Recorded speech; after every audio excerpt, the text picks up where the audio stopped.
Tes, halo. Tes, halo.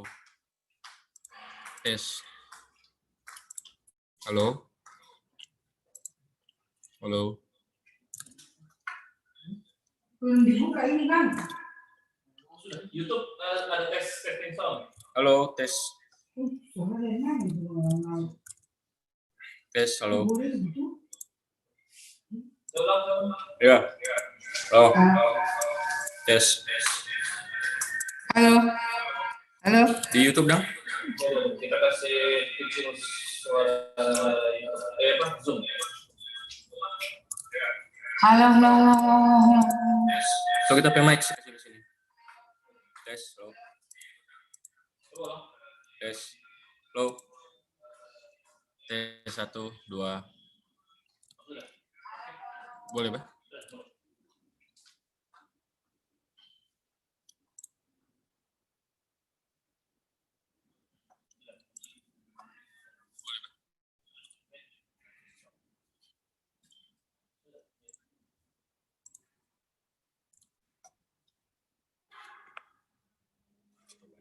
Kamera ini.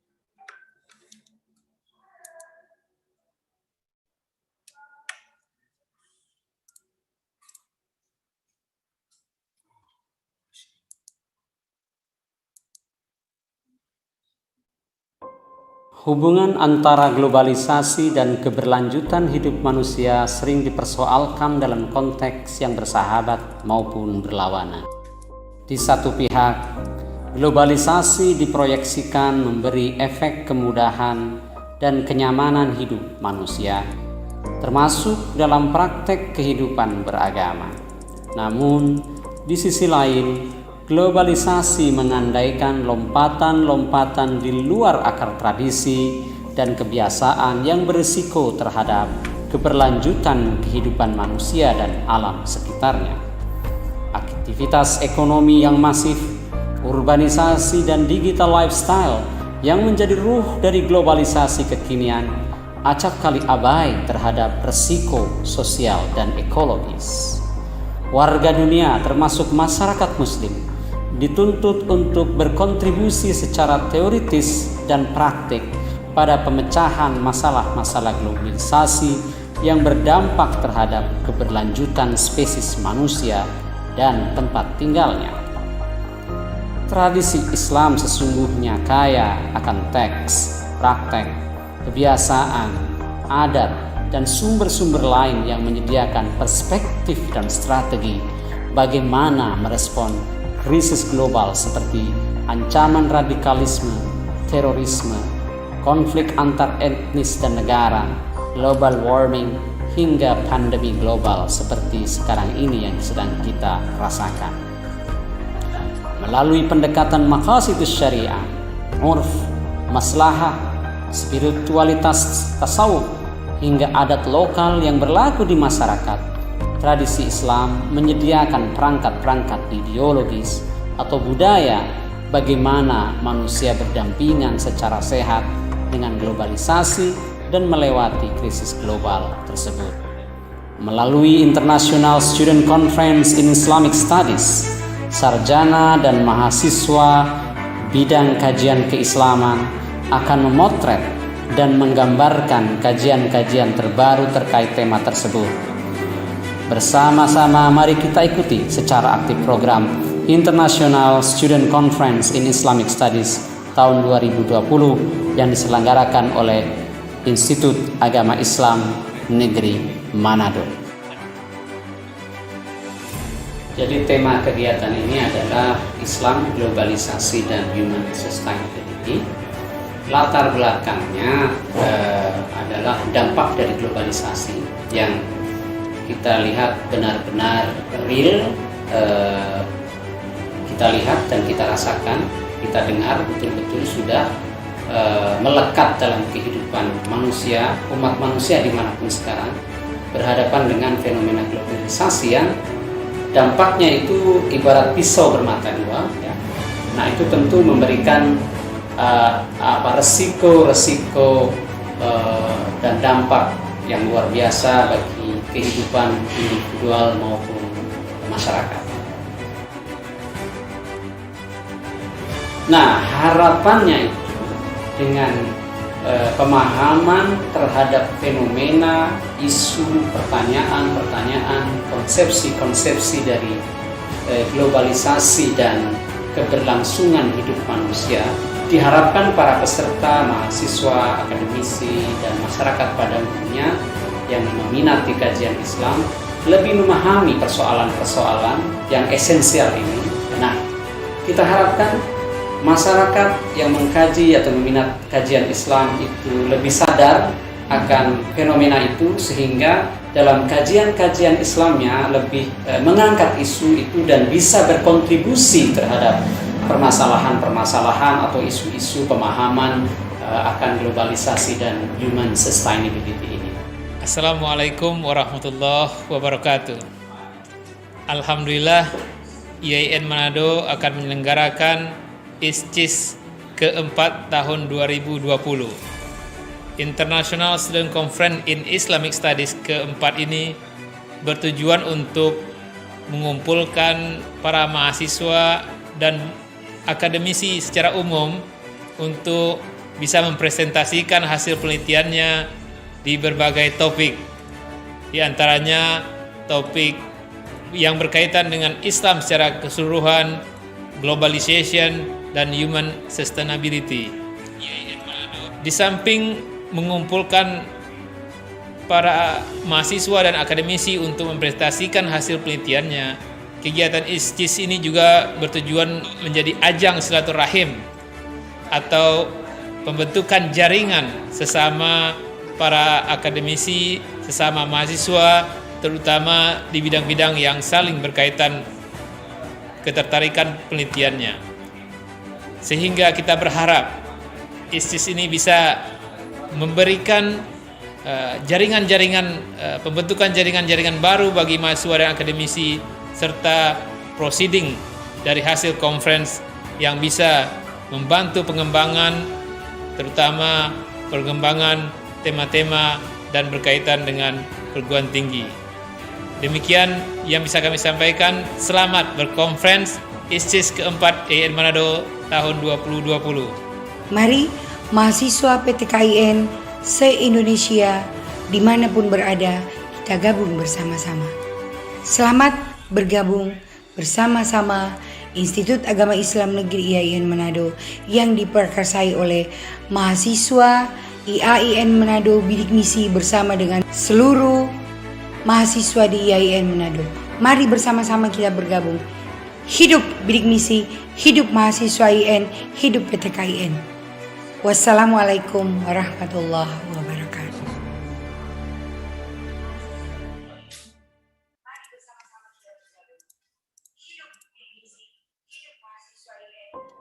Hubungan antara globalisasi dan keberlanjutan hidup manusia sering dipersoalkan dalam konteks yang bersahabat maupun berlawanan.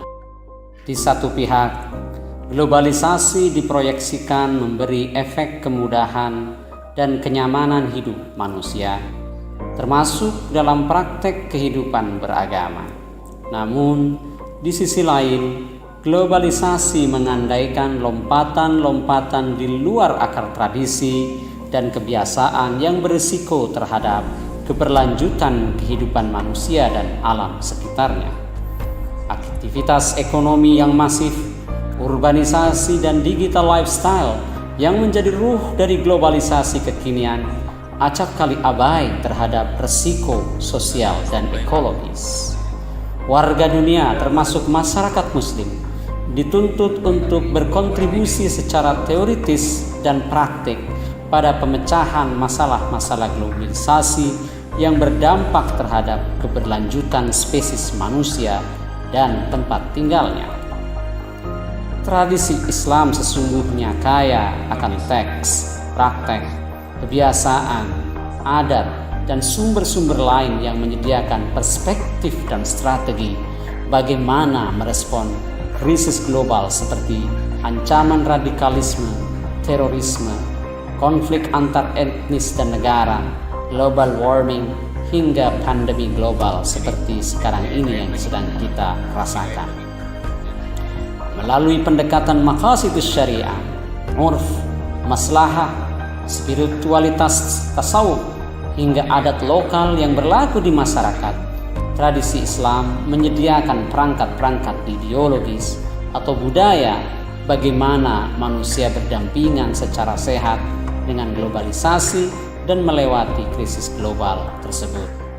Melalui International Student Conference in Islamic Studies, sarjana dan mahasiswa bidang kajian keislaman akan memotret dan menggambarkan kajian-kajian terbaru terkait tema tersebut. Bersama-sama mari kita ikuti secara aktif program International Student Conference in Islamic Studies tahun 2020 yang diselenggarakan oleh Institut Agama Islam Negeri Manado. Jadi tema kegiatan ini adalah Islam, Globalisasi, dan Human Sustainability. Latar belakangnya adalah dampak dari globalisasi yang kita lihat benar-benar real, kita lihat dan kita rasakan, kita dengar betul-betul sudah melekat dalam kehidupan manusia, umat manusia dimanapun sekarang, berhadapan dengan fenomena globalisasi yang dampaknya itu ibarat pisau bermata dua. Ya. Nah, itu tentu memberikan resiko dan dampak yang luar biasa bagi kehidupan individual maupun masyarakat.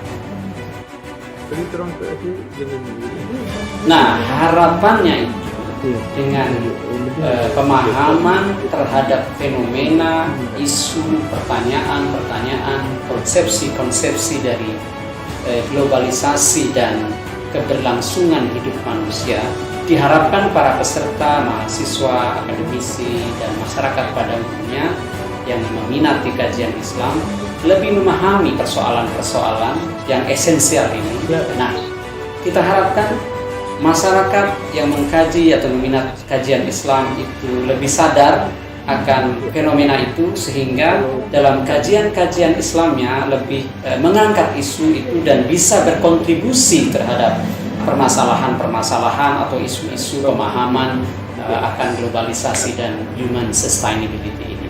Assalamualaikum warahmatullahi wabarakatuh. Alhamdulillah, IAIN Manado akan menyelenggarakan ISCIS keempat tahun 2020. International Student Conference in Islamic Studies keempat ini bertujuan untuk mengumpulkan para mahasiswa dan akademisi secara umum untuk bisa mempresentasikan hasil penelitiannya di berbagai topik.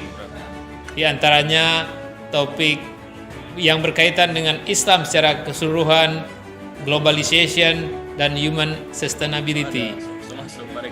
Di samping mengumpulkan para mahasiswa dan akademisi untuk mempresentasikan hasil penelitiannya, kegiatan ISCIS ini juga bertujuan menjadi ajang silaturahim atau pembentukan jaringan sesama para akademisi, sesama mahasiswa, terutama di bidang-bidang yang saling berkaitan ketertarikan penelitiannya. Sehingga kita berharap ISCIS ini bisa memberikan pembentukan jaringan-jaringan baru bagi mahasiswa dan akademisi, serta proceeding dari hasil conference yang bisa membantu pengembangan, terutama pengembangan tema-tema dan berkaitan dengan perguruan tinggi.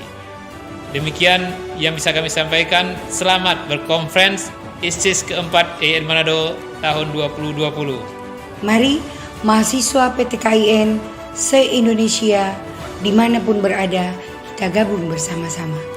Selamat bergabung bersama-sama Institut Agama Islam Negeri IAIN Manado yang diperkarsai oleh mahasiswa IAIN Manado Bidik Misi bersama dengan seluruh mahasiswa di IAIN Manado.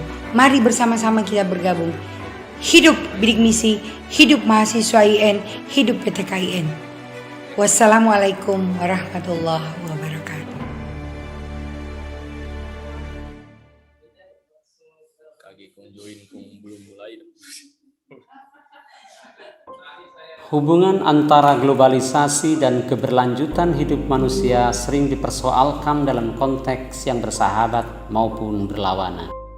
Di satu pihak, globalisasi diproyeksikan memberi efek kemudahan dan kenyamanan hidup manusia, termasuk dalam praktek kehidupan beragama. Namun, di sisi lain, globalisasi mengandaikan lompatan-lompatan di luar akar tradisi dan kebiasaan yang berisiko terhadap keberlanjutan kehidupan manusia dan alam sekitarnya. Aktivitas ekonomi yang masif, urbanisasi dan digital lifestyle yang menjadi ruh dari globalisasi kekinian acap kali abai terhadap resiko sosial dan ekologis. Warga dunia termasuk masyarakat muslim dituntut untuk berkontribusi secara teoritis dan praktik pada pemecahan masalah-masalah globalisasi yang berdampak terhadap keberlanjutan spesies manusia dan tempat tinggalnya. Tradisi Islam sesungguhnya kaya akan teks, praktek, kebiasaan, adat, dan sumber-sumber lain yang menyediakan perspektif dan strategi bagaimana merespon krisis global seperti ancaman radikalisme, terorisme, konflik antar etnis dan negara, global warming, hingga pandemi global seperti sekarang ini yang sedang kita rasakan. Melalui pendekatan maqasidus syariah, urf, maslahah, spiritualitas tasawuf, hingga adat lokal yang berlaku di masyarakat, tradisi Islam menyediakan perangkat-perangkat ideologis atau budaya bagaimana manusia berdampingan secara sehat dengan globalisasi dan melewati krisis global tersebut. Melalui International Student Conference in Islamic Studies, sarjana dan mahasiswa bidang kajian keislaman akan memotret dan menggambarkan kajian-kajian terbaru terkait tema tersebut. Bersama-sama mari kita ikuti secara aktif program International Student Conference in Islamic Studies tahun 2020 yang diselenggarakan oleh Institut Agama Islam Negeri Manado. Jadi tema kegiatan ini adalah Islam, Globalisasi, dan Human Sustainability. Latar belakangnya adalah dampak dari globalisasi yang kita lihat benar-benar real, kita lihat dan kita rasakan, kita dengar betul-betul sudah melekat dalam kehidupan manusia, umat manusia dimanapun sekarang, berhadapan dengan fenomena globalisasi yang dampaknya itu ibarat pisau bermata dua. Ya. Nah itu tentu memberikan resiko dan dampak yang luar biasa bagi kehidupan individual maupun masyarakat. Nah, harapannya itu dengan pemahaman terhadap fenomena, isu, pertanyaan-pertanyaan, konsepsi-konsepsi dari globalisasi dan keberlangsungan hidup manusia, diharapkan para peserta, mahasiswa, akademisi, dan masyarakat pada umumnya yang meminati kajian Islam lebih memahami persoalan-persoalan yang esensial ini. Nah, kita harapkan masyarakat yang mengkaji atau meminat kajian Islam itu lebih sadar akan fenomena itu, sehingga dalam kajian-kajian Islamnya lebih mengangkat isu itu dan bisa berkontribusi terhadap permasalahan-permasalahan atau isu-isu pemahaman akan globalisasi dan human sustainability ini.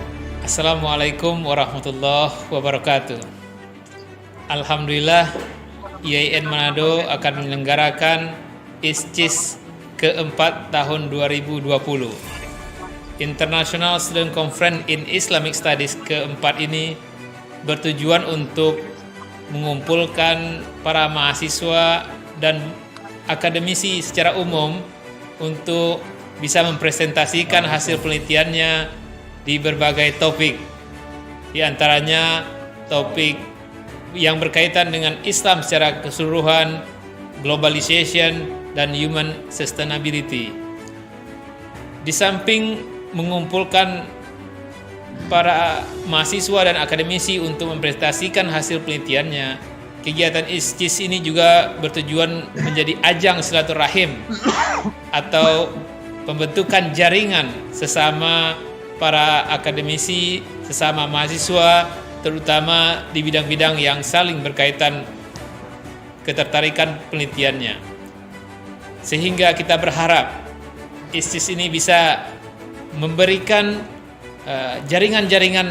pembentukan jaringan-jaringan baru bagi mahasiswa dan akademisi serta proceeding dari hasil conference yang bisa membantu pengembangan, terutama pengembangan tema-tema dan berkaitan dengan perguruan tinggi. Demikian yang bisa kami sampaikan. Selamat berkonferensi ISCIS keempat IAIN Manado tahun 2020. Mari mahasiswa PTKIN se-Indonesia dimanapun berada, kita gabung bersama-sama. Selamat bergabung bersama-sama Institut Agama Islam Negeri IAIN Manado yang diperkarsai oleh mahasiswa IAIN Manado Bidik Misi bersama dengan seluruh mahasiswa di IAIN Manado. Mari bersama-sama kita bergabung. Hidup Bidik Misi, hidup mahasiswa IAIN, hidup PTKIN. Wassalamualaikum warahmatullahi wabarakatuh.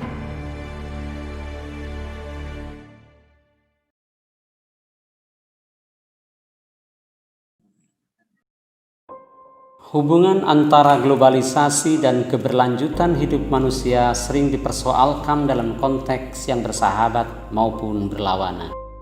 Di satu pihak, globalisasi diproyeksikan memberi efek kemudahan dan kenyamanan hidup manusia, termasuk dalam praktek kehidupan beragama. Namun, di sisi lain, globalisasi mengandaikan lompatan-lompatan di luar akar tradisi dan kebiasaan yang berisiko terhadap keberlanjutan kehidupan manusia dan alam sekitarnya. Aktivitas ekonomi yang masif, urbanisasi dan digital lifestyle yang menjadi ruh dari globalisasi kekinian acap kali abai terhadap resiko sosial dan ekologis. Warga dunia termasuk masyarakat muslim dituntut untuk berkontribusi secara teoritis dan praktik pada pemecahan masalah-masalah globalisasi yang berdampak terhadap keberlanjutan spesies manusia dan tempat tinggalnya. Tradisi Islam sesungguhnya kaya akan teks, praktek, kebiasaan, adat, dan sumber-sumber lain.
Hubungan antara globalisasi dan keberlanjutan hidup manusia sering dipersoalkan dalam konteks yang bersahabat maupun berlawanan.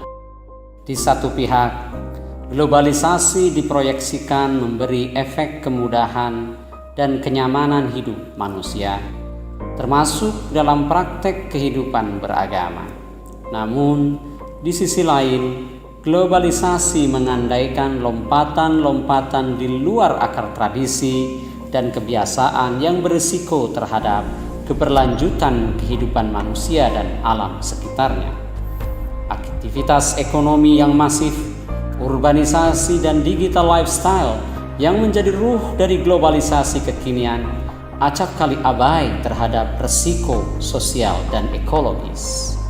Warga dunia termasuk masyarakat muslim dituntut untuk berkontribusi secara teoritis dan praktik pada pemecahan masalah-masalah globalisasi yang berdampak terhadap keberlanjutan spesies manusia dan tempat tinggalnya. Tradisi Islam sesungguhnya kaya akan teks, praktek, kebiasaan, adat, dan sumber-sumber lain yang menyediakan perspektif dan strategi bagaimana merespon krisis global seperti ancaman radikalisme, terorisme, konflik antar etnis dan negara, global warming, hingga pandemi global seperti sekarang ini yang sedang kita rasakan.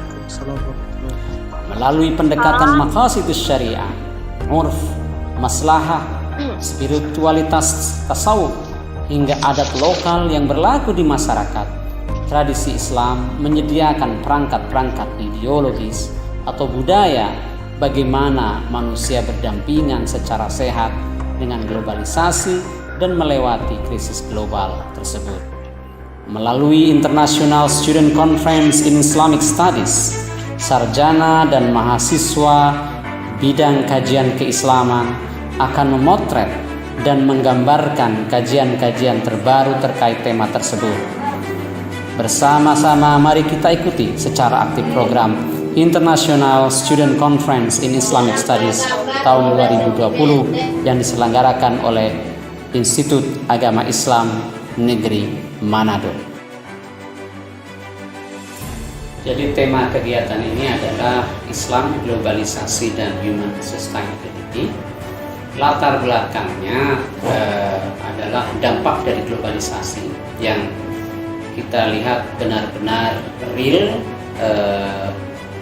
kita lihat dan kita rasakan, kita dengar betul-betul sudah melekat dalam kehidupan manusia, umat manusia dimanapun sekarang, berhadapan dengan fenomena globalisasi yang dampaknya itu ibarat pisau bermata dua, ya.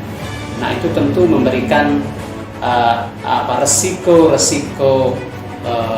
dan dampak yang luar biasa bagi kehidupan individual maupun masyarakat. Nah, harapannya itu dengan pemahaman terhadap fenomena, isu, pertanyaan-pertanyaan, konsepsi-konsepsi dari globalisasi dan keberlangsungan hidup manusia, diharapkan para peserta, mahasiswa, akademisi, dan masyarakat pada umumnya yang meminati kajian Islam lebih memahami persoalan-persoalan yang esensial ini.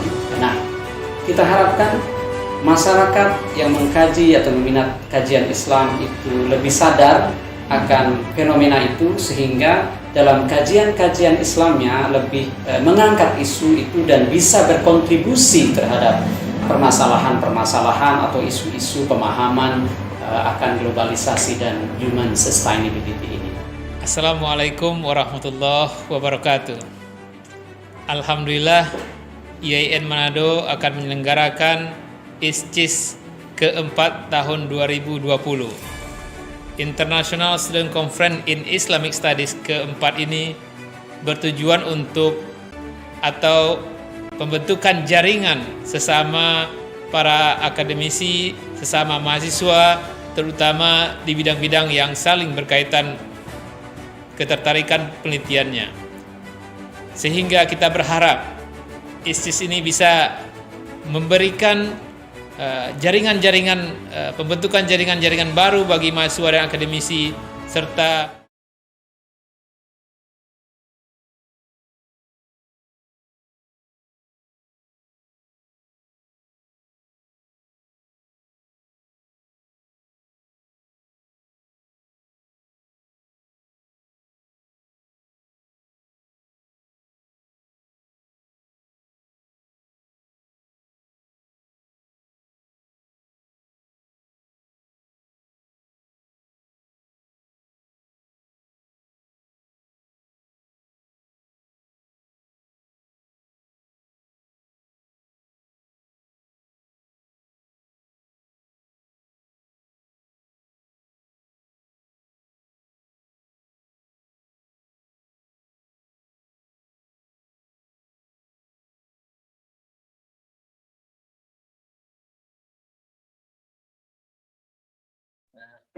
disable.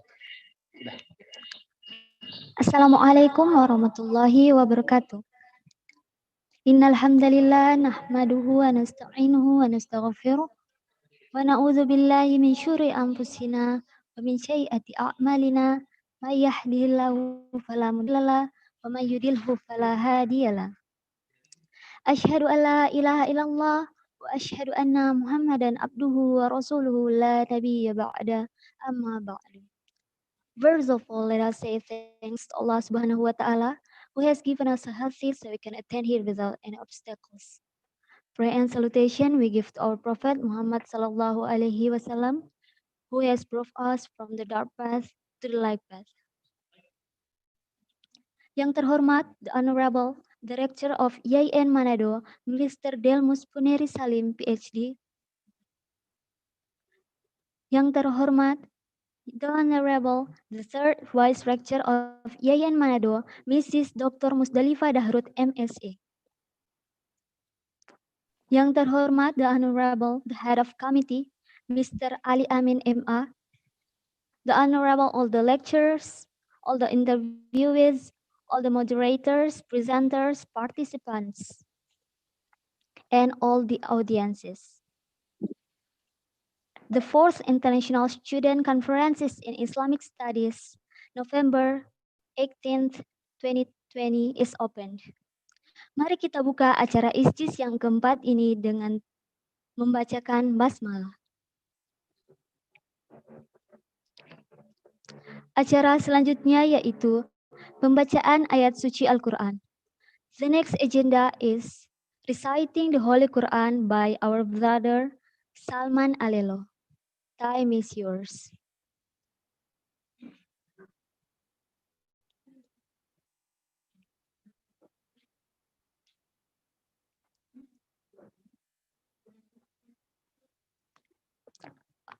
Okay. We come to the next agenda is acara selanjutnya yaitu sambutan Rektor IAIN Manado sekaligus untuk membuka acara secara resmi. The next agenda is welcoming speech and to open this event officially by the Rector of IAIN Manado, the Honorable Mr. Delmus Puneri Salim, PhD. Time is yours.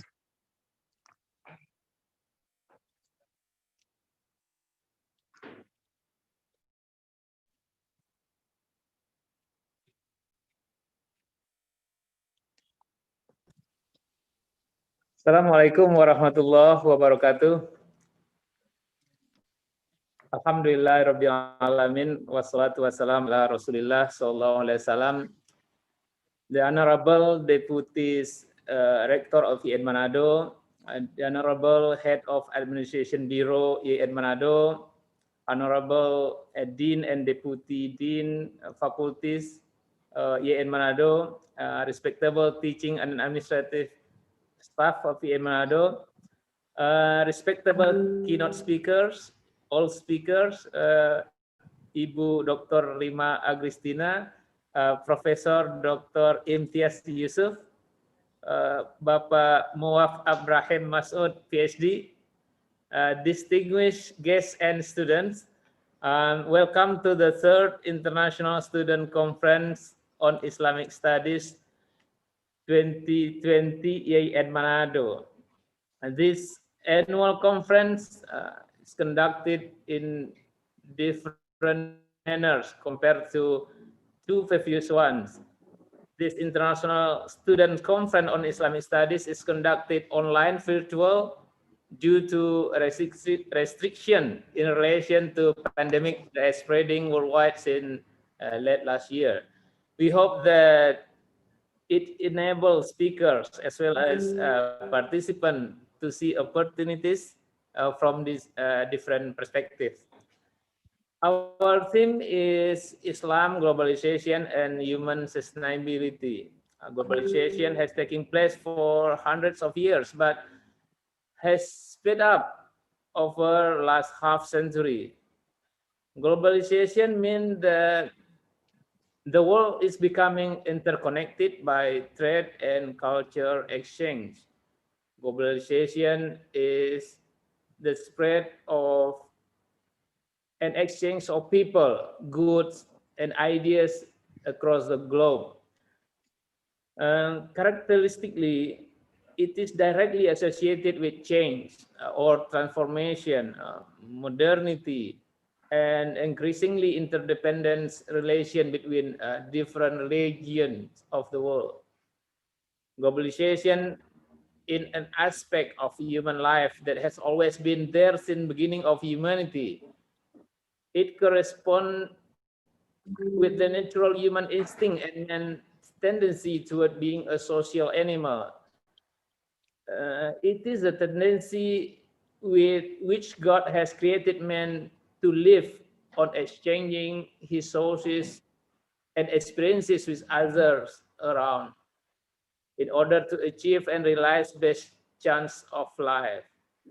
However, globalization is frequently associated with liberal classical economic theory in the midst of 1970s with neoliberalism, which has its roots on classical economic theory. More specifically, globalization is considered a reflection of classical economic theory principle, a comparative advantage which promote an open economic system and free trade in order to achieve and realize the best chance of life. However, on the other side, we have what we call Islamic globalization. Islamic globalization is combination of religious, economic, political, and diplomatic advances that are transforming the Muslim world. It is building block the Hajj and religious travel, capitalism, Islamic finance, democracy, and Islamic modernism, as well as new international regimes tailored to varied needs and tastes of Muslims in diverse cultures. Islamic globalization allows Muslims to join the mainstream of international life and to reform it at the same time. Islam is not anti-globalization in its original sense, but Muslims do have a problem with westernization. Although westernization of society is condemned by Muslim world, but modernization is not. Globalization allows us to embrace new way of communicating and interacting to people across the country and overseas. Adjustments are made to be more adaptable to the wave of changes. Facilities and infrastructure are enhanced to provide better support. Broader perspective and open-minded individual are promoted, if not pushed forward. Advanced communication technology is inevitable. When conventional classroom teaching and learning are prohibited, knowledge sharing and intellectual interaction as well as researches must not be restricted. So we have virtual classroom and meeting, they are facilitated. Support are provided for student and teaching staff in many possible ways. I'm very grateful that students from various universities within country answer our invitation to present and discuss ideas in this conference. I'm proud of you. I also express my gratitude and appreciation toward our keynote speaker and all speakers in this conference. And I'm grateful to open this international student conference on Islamic Studies IAIN Manado 2020 by saying Bismillahirrahmanirrahim.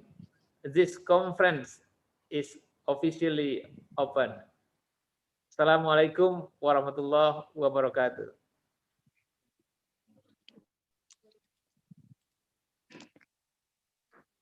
Thank you to Dr. Punir Salim PhD. Acara selanjutnya yaitu doa. The next agenda is pray, who will be led by our brother Salman Alelo. Time is yours.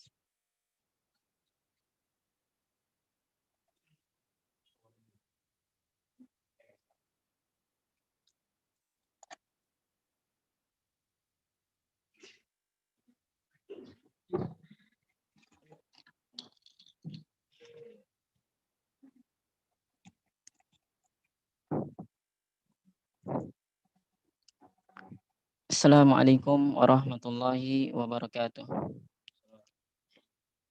Sebelum kita mulai acara sidang plenary hari ini, dalam rangkaian acara ISCIS pada hari ini dan hari esok, marilah kita sejenak berdoa mengharapkan keridhaan Allah Subhanahu wa taala sehingga acara ini dapat berjalan dengan lancar, sukses dan tidak terhalang satu apapun, sehingga kita semua yang hadir pada hari ini dan para peserta semuanya dapat mengambil manfaat yang sebesar-besarnya, baik untuk kehidupan akademisnya maupun kehidupan sehari-hari.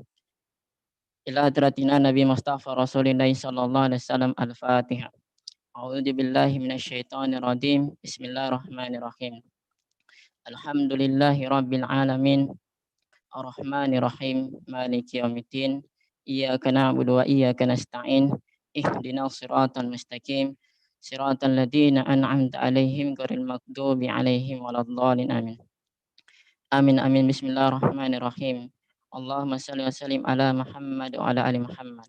Allahumma inna nas'aluka salamatan fid din wa afilan fi asyadi wa ziyadatan fil ilmi wa barakatan fi rizqi wa taubatan qabla al-maut rahmatan indal maut wa maghfiratan ba'dal maut. Allahumma alina fi sakratil maut najatan minan nar wa fil hisab. Allahumma ghafir lana wa li walidina warhamhuma kama rabbayana shaghira. Allahumma iyyaka na'budu wa iyyaka nasta'in. Ihdinas siratal mustaqim. Siratal ladzina an'amta 'alaihim ghairil maghdubi 'alaihim waladdallin. Amin. Rabbana la tu'akhizna in nasi'na aw akhtana. Rabbana wa la tahmil 'alaina isran kama hamaltahu 'alal ladzina min qablina. Rabbana wa la tuhammilna ma la taqata lana bih. Wa'fu 'anna waghfir lana warhamna anta maulana fansurna 'alal qaumil kafirin. Birahmatika ya arhamar rahimin. Rabbana la tuzigh qulubana ba'da idh hadaytana wa hab lana min ladunka rahmatan innaka antal wahhab.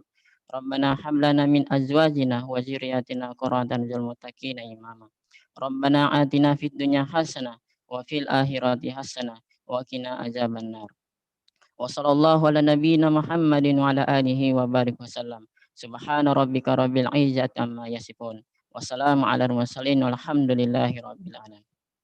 Assalamualaikum warahmatullahi wabarakatuh.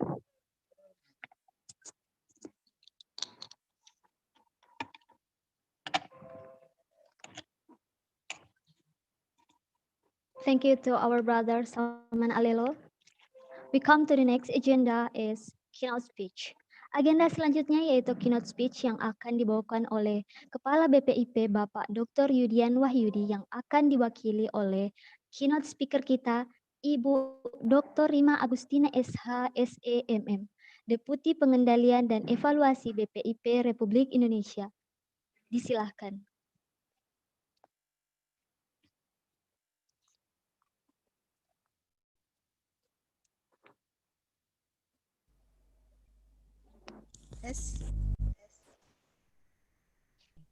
Bismillahirrahmanirrahim. Honorable Chancellor of Manado State Islamic Institute, distinguished speaker, distinguished guests, webinar participant, ladies and gentlemen. Assalamualaikum warahmatullahi wabarakatuh. Salam Pancasila. Allow me to represent the head of Badan Pembinaan Ideologi Pancasila this morning. On behalf of Badan Pembinaan Ideologi Pancasila, I would like to express my appreciation. On behalf of Badan Pembinaan Ideologi Pancasila, I would like to express my appreciation and congratulations on the international seminar held this morning. Ladies and gentlemen, Islam exists as a religion that is rahmatan lil alamin. In Indonesia, as the fourth largest population country in the world, with the majority of the population adhering to Islam, making Indonesia one of the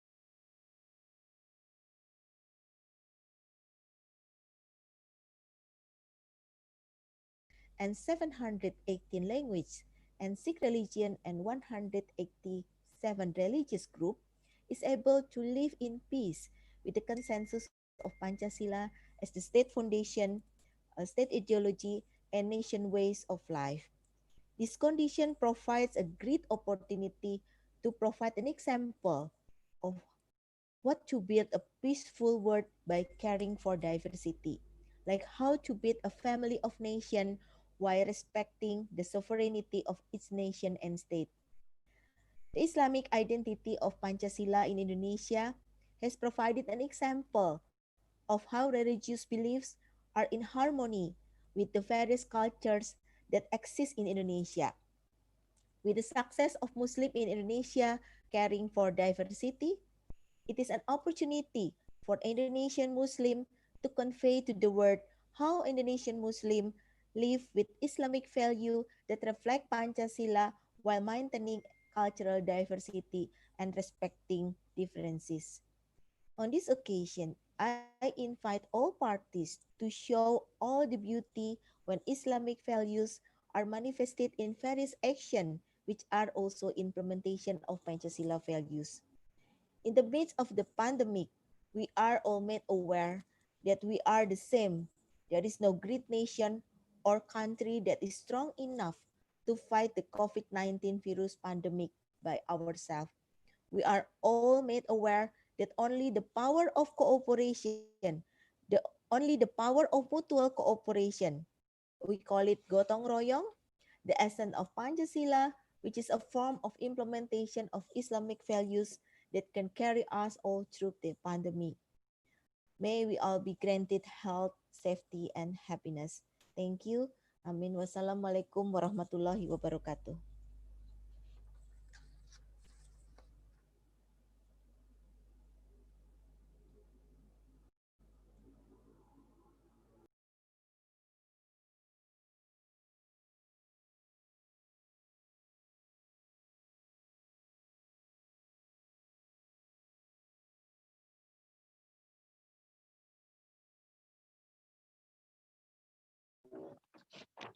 Oke, thank you to Mrs. Dr. Rima Agustina SH, SEMM sebagai keynote speaker kita pada pagi hari ini. Kita sampai pada acara pembukaan kita yang terakhir yaitu penutup. Let us close this opening ceremony with hamdalah. I am Wahdiri Raupoli'i. Wassalamualaikum warahmatullahi wabarakatuh.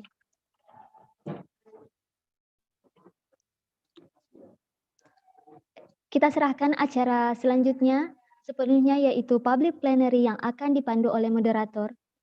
The next agenda is public plenary will be led by our moderator, Mr. Sulaiman Mapiase, LC PhD. For your information, Mr. Sulaiman is the lecturer of IAIN Manado, and he has graduated for his doctor from Hawaii University. Okay, for Sir Sulaiman, time is yours. Thank you for the Master of Ceremony. Assalamualaikum warahmatullahi wabarakatuh.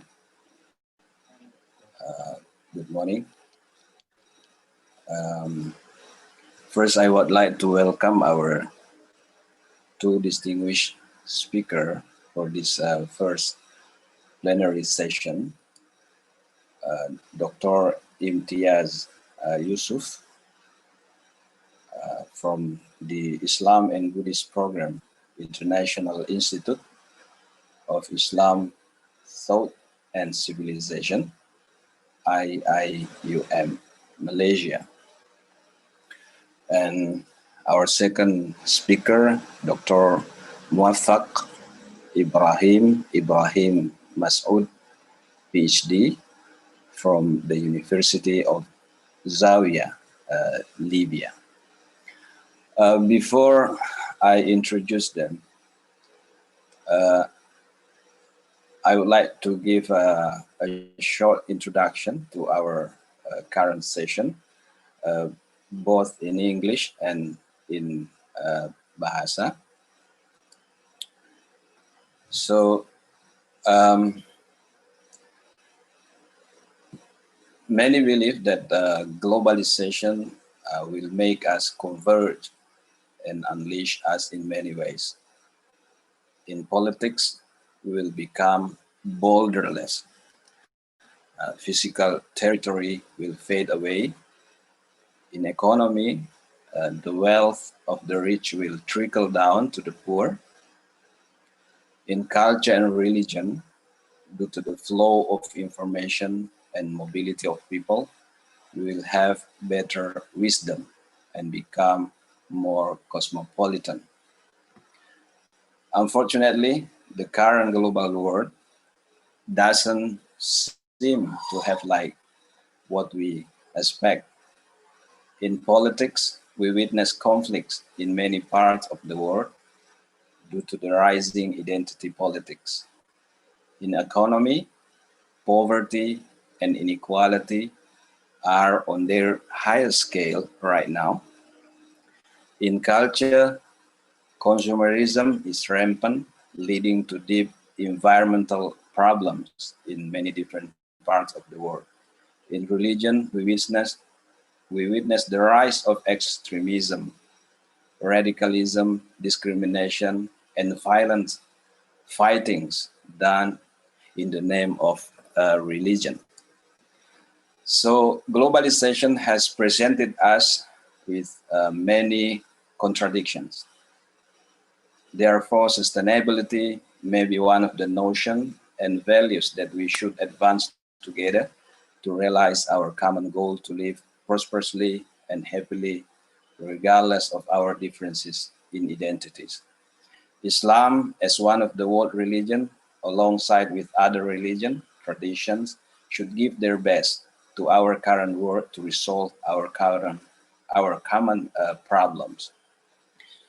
And the question now as a people, how willing are we and how prepared are we to integrate our personal and organizational mission to sustain or to situate our religions and traditions in sustainable agendas and activities. So without further ado, we are delighted to welcome our two distinguished speakers today that will provide us with perspectives to talk and to discuss about globalization, Islam, and sustainability. First, I would like to introduce our first speaker, Dr. Imtiaz Yusuf. He is an associate professor and deputy dean for student development and community engagement, and also coordinator Islam and Buddhism program at the International Institute of Islamic Civilization in Malaysia. And he specialized in religion with a focus on Islam in Thailand and Southeast Asia, and also Muslim-Buddhist dialogue. Dr. Yusuf has contributed to many works, amongst the Oxford Encyclopedia of Islamic World, 2009, Oxford Dictionary of Islam, 2003, Encyclopedia of Quran, 2002, and Oxford Encyclopedia of Modern Islamic World, 1995. And he is also the special editor of the Muslim World, a special issue on Islam and Buddhism. Dr. Yusuf recently published some work like Multiculturalism in Asia, Peace and Harmony, 2018, The Nabi, Rasul in Arabian and Semitic Religions Traditions, Quranic Monotheism, Prophet Muhammad and the Shaping of Muslim World View, published in Journal Islamic Studies, 2019. And Islam and Buddhism in Wiley Blackwell, Companion to Interreligious Dialogue, 2013.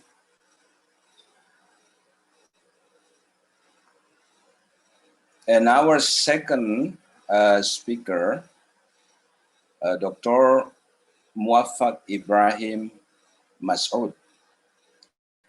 Currently, he works as a lecturer at Zawiya University since 2011.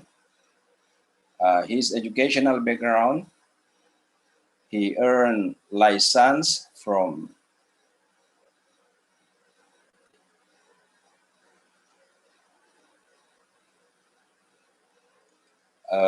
license in Dirasat Islamiyah and English language from Zawiya University. And he earned his master in America in a literature comparative. And he obtained his PhD in interreligious studies in Indonesia. Okay, our first preliminary, we will give for each of the speakers 15 to 20 minutes.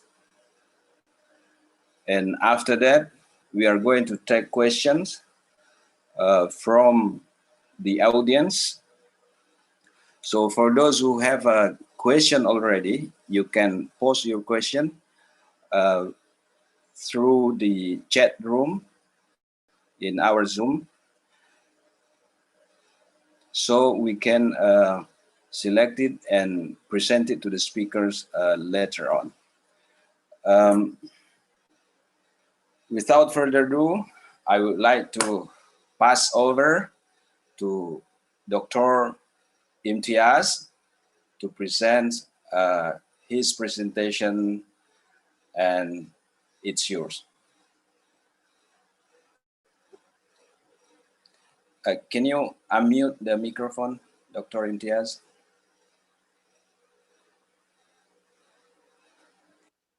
Unmute me. Okay. Okay. Assalamu alaikum wa rahmatullahi wa barakatuh from Kuala Lumpur and from the International Islamic University, International Institute of Islamic Thought and Civilization. First of all, I would like to thank the rector of EIN Manado, Dr. Sulam Dalmus Salim, and Dr. Ali Amin for inviting me to talk with you this morning about globalization, Islam, Buddhism relations in Nusantara. If you see my face, you can say that I am not from Southeast Asia. You'll be surprised to know that I am from Tanzania. And the word globalization means many things to me. I'm from Tanzania. I was educated in India and in the United States. I have lived in Thailand for 30 years, and I'm now living in Malaysia for the last 2 years. And my work is in Islam and Buddhism. Talking about globalization, I speak 6 or 7 languages, and I belong to an age of globalization which Dr. Dalmus Salim mentioned about as something which is happening since long time ago. For me, the word globalization appeared only in 1990s. but I was globalized before this modern globalization, which I call as Pepsi Cola globalization. For me, globalization means meeting of languages, religions, cultures, and humanity. So with that background, I would like to commence with a comment that the Quran itself, Allah subhanahu wa ta'ala himself talks about diversity as a natural human aspect of humanity. In Surah Ar-Rum, Allah talks about that the creation of the heavens and the earth and the languages and colors is an example of diversity. And everyone is very famous with the ayat in Surah Al-Hujurat. It talks about lita'arafu, between shu'ub and waqaba'ila. So Islam is a cosmopolitan religion. It has always, Islam began in a cosmopolitan era when Makkah was the center of trade and culture and also presence of different religions in Makkah and also in Medina. It was in this environment that Prophet Muhammad sallallahu alaihi wasallam was born. So the Muslim understanding of globalization from the Quranic perspective about humanity for me is made up of two categories. One is that of Muslim, and the second is the category of Ahl al-Kitab. I don't use the word kafir for the other religions. I use a very broader understanding of the word Ahl al-Kitab. The term of Ahl al-Kitab in the Quran is a payment of respect to the validity, existence, and diversity of religions as natural part of humanity. But unfortunately, we have abandoned the concept of Ahl al-Kitab, and we talk mostly in the terms of Muslim and Kafir. So if we are going to look, as Dr. Delmus Salim said, that Islam accepts globalization but not westernization, I call for the revival of the idea or the concept, the Quranic concept of Ahl al-Kitab when referring to addressing to the people of other religions, whether they are Christians, whether they are Jews, whether they are Buddhists, and I work a lot with Buddhists. But unfortunately, in today's world, we have witnessed, as mentioned earlier by Dr. Suleiman and others, that we are living in the age of insularism. We insulate ourselves from others and we exclude ourselves from others. I was just trying to find out more about Manado, and I realized that Manado is a city with Christian majority. I've been to several parts of Indonesia, in Sumatra, in Aceh, in Kalimantan, in Jakarta, in Yogyakarta. So, but I've never been to Sulawesi or North Sulawesi. And this is the first time I've had an opportunity for me to talk to an audience which lives in a multicultural, multi-religious environment in Indonesia. Having said that, let me go further and say that for Islam, globalization is nothing new. As mentioned earlier, Islam arose at the age, in the time when there were two great empires, the Persian Empire and the Byzantine Empire. And Prophet Muhammad ﷺ was aware of the presence of the other cultures, like the presence of Bilal, Salman al-Farsi, and Shuaib among the Sahabas, that Prophet Muhammad ﷺ himself knew about the diversity of humanity, and this was recognized very early in Islam. But if and I move fast forward to contemporary age, the modern age globalization, which Dr. Suleiman and Dr. Delmus Salim referred to, is this modern age globalization, or what I mentioned to you as commercial globalization. It is, and this is commercial globalization, Pizza Hut globalization, and not the globalization of bumbu desa, which I like. I like the Indonesian food very much. So, and this globalization of modern age is based on ideology of the market. One is the ideology of Marxism, and the other ideology is of capitalism. And it is market-driven globalization. And it is materialist-driven globalization. And this has created a havoc for humanity. Havoc, it has come in two senses, in two ways. One is the destruction of environment for the maximum benefit of humanity. And we have seen that. Until last year, we were talking about ecology, ecological destruction, imbalance of biodiversity, global warming. But now we are caught with the second very destructional aspect of globalization, which is COVID-19.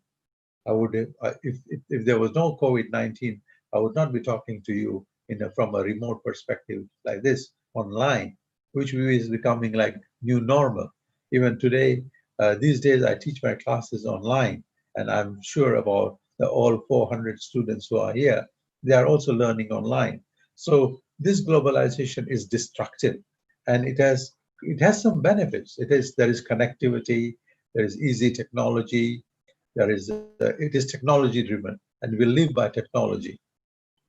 There is interdependence. The financial market is connected, but that financial market has come to a halt.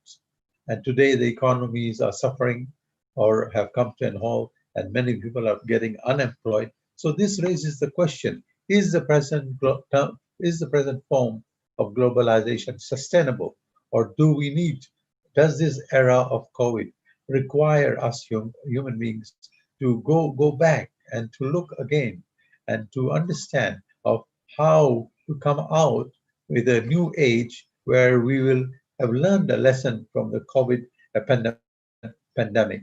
Because this market-based globalization, as I said before, has created differences. People have traveled. For example, before I used to see a lot of people traveling on AirAsia from Jakarta to any part of the world, and all this traveling has come to an halt. We are not traveling that much, or the whole airline industry has been affected. Why? That is the question. Because this current form of globalization is not sustainable the way it has been going. It has fundamental mistakes about humanity and ethics and human values. And what are the implications of this? Implications for this for world religions is tremendous. The role of religion has been devalued.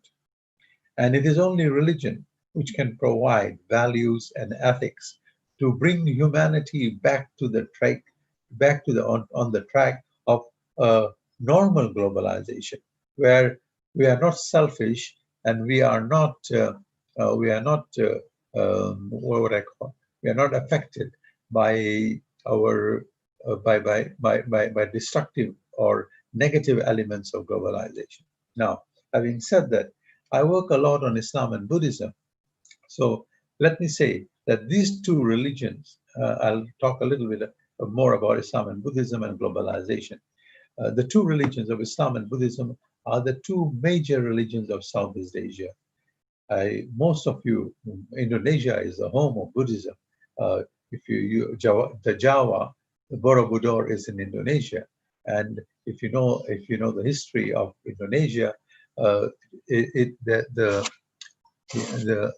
presence of Borobudur, the greatest monument, the biggest monument of Buddhism, is in Indonesia. Now, according to the current statistics, Buddhism, Southeast Asia is made up of 42% of Muslims and is made up of 40% Buddhists. And unfortunately, we don't pay much attention to Muslim-Buddhist relations. These two religions, Islam and Buddhism, are religions which are world religions. The Buddha himself promoted that his followers spread around the world and spread the message of compassion. Same like Nabi Muhammad sallallahu alaihi wasallam in his last khutbah at the Hajjatul Wida mentioned that those who were present there should take the message of Islam to the rest of the world.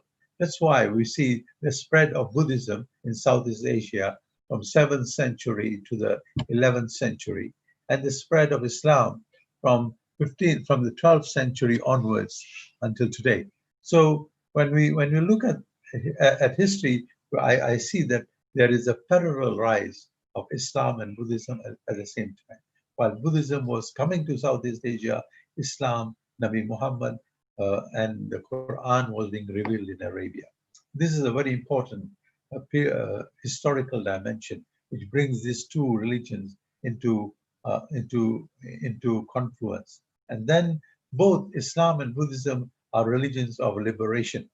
And today we are looking for liberation from pandemic, liberation from ecological destruction.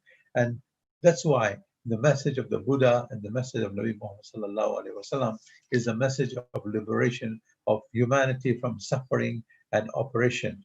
And it is also a message, both the messages are the messages of compassion or mercy or rahma or karuna, or as understood in Sanskrit language, to help humanity, to be compassionate to humanity, to the suffering, to the poor people.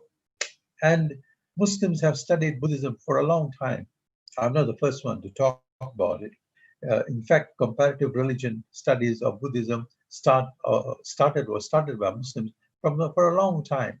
We have the contribution by Asharastani, by Rashid al-Hamdani, by scholars like as I mentioned, Asharastani and Rashid al-Hamdani, and some of the Muslim scholars, contemporary or modern age Muslim scholars, even see the Buddha as being one of the prophets who has come to humanity. Because as Muslims, we believe that there are 124,000 prophets, and the Buddha did not teach anything bad, could be one of the prophets. But he's not mentioned in the Quran, of course, because the Quran was revealed in Arabia. So with that kind of understanding, because Allah subhanahu wa ta'ala has sent prophets in every place and in every language. Now let me come and talk about the challenges of globalization to the Nusantara, or Islam Nusantara, or which is Gusdur used to talk about, or the idea of Nusantara. The Muslims of Southeast Asia and the other communities of Southeast Asia have benefited with globalization. We are an economic hub before China and before the rise of China. So in a way, Indonesia, Malaysia, Thailand, Singapore, Myanmar, all these countries are an important economic hub of the part of the world which has not been destroyed or affected by backwardness. So the level of human resource development is very important to maintain, to sustain globalization, though China has advanced. So that challenges that the Muslims in Southeast Asia, we are a large part of the Southeast Asia, we should improve our level of human resource development of our population through education, good health, and good engagement in economic activities. And this human resource development will help to overcome the challenges of poverty and ignorance, poverty and other sufferings. Because so that what the goal will be that we achieve the flourishing of humanity, the flourishing of humanity. And this is what is needed, flourishing of the people of Southeast Asia. As we see at the global level, the countries have become separated, insular, like the Trump administration in the United States was saying America first. But in the age of globalization, you cannot say that my country first, but we are interdependent. And today, again, though China is rising and is becoming the most important player at the global level, its ideology is also based in materialist development, materialist globalization. So we have to be aware as Muslims that how can we make the difference? And this difference to respond to the challenge of globalization is very well described or explained in Surah Al-Kahf, which we read on every Friday, of how to deal with materialism. You remember the story of the two people mentioned in Surah Kahf, that one person is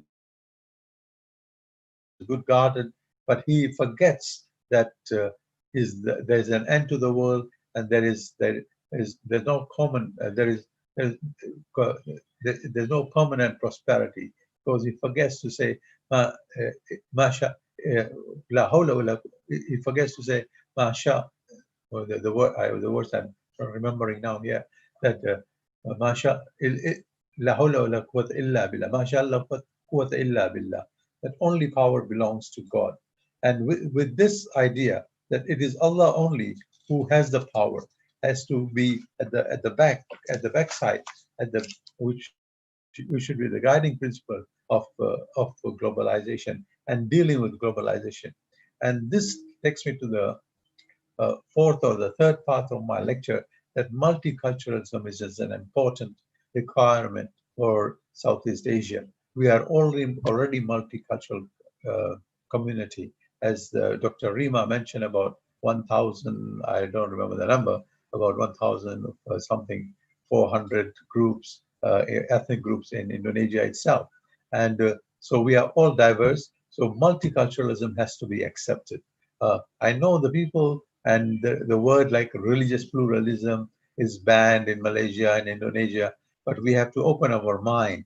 We have to open our cooperation, our social interaction with the people of different cultures and religions and languages, so that we can understand each other. Because we are a large population of about, if you see the ASEAN community itself, made up of 10 countries, is made up of about 300 million people, more than 300 million people.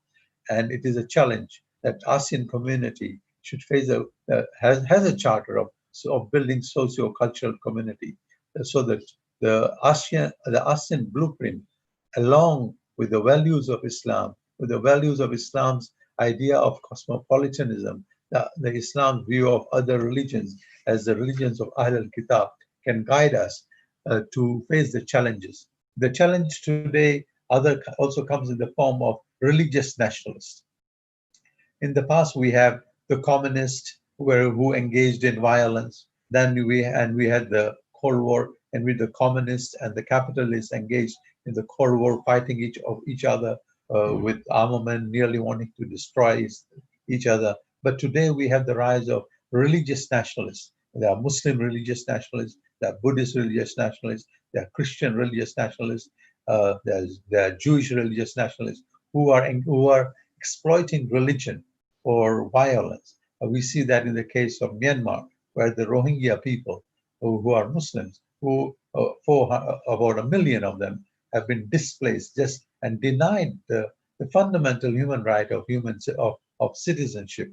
We see that also Muslim-Buddhist conflict going on in Myanmar, in Sri Lanka, in southern Thailand.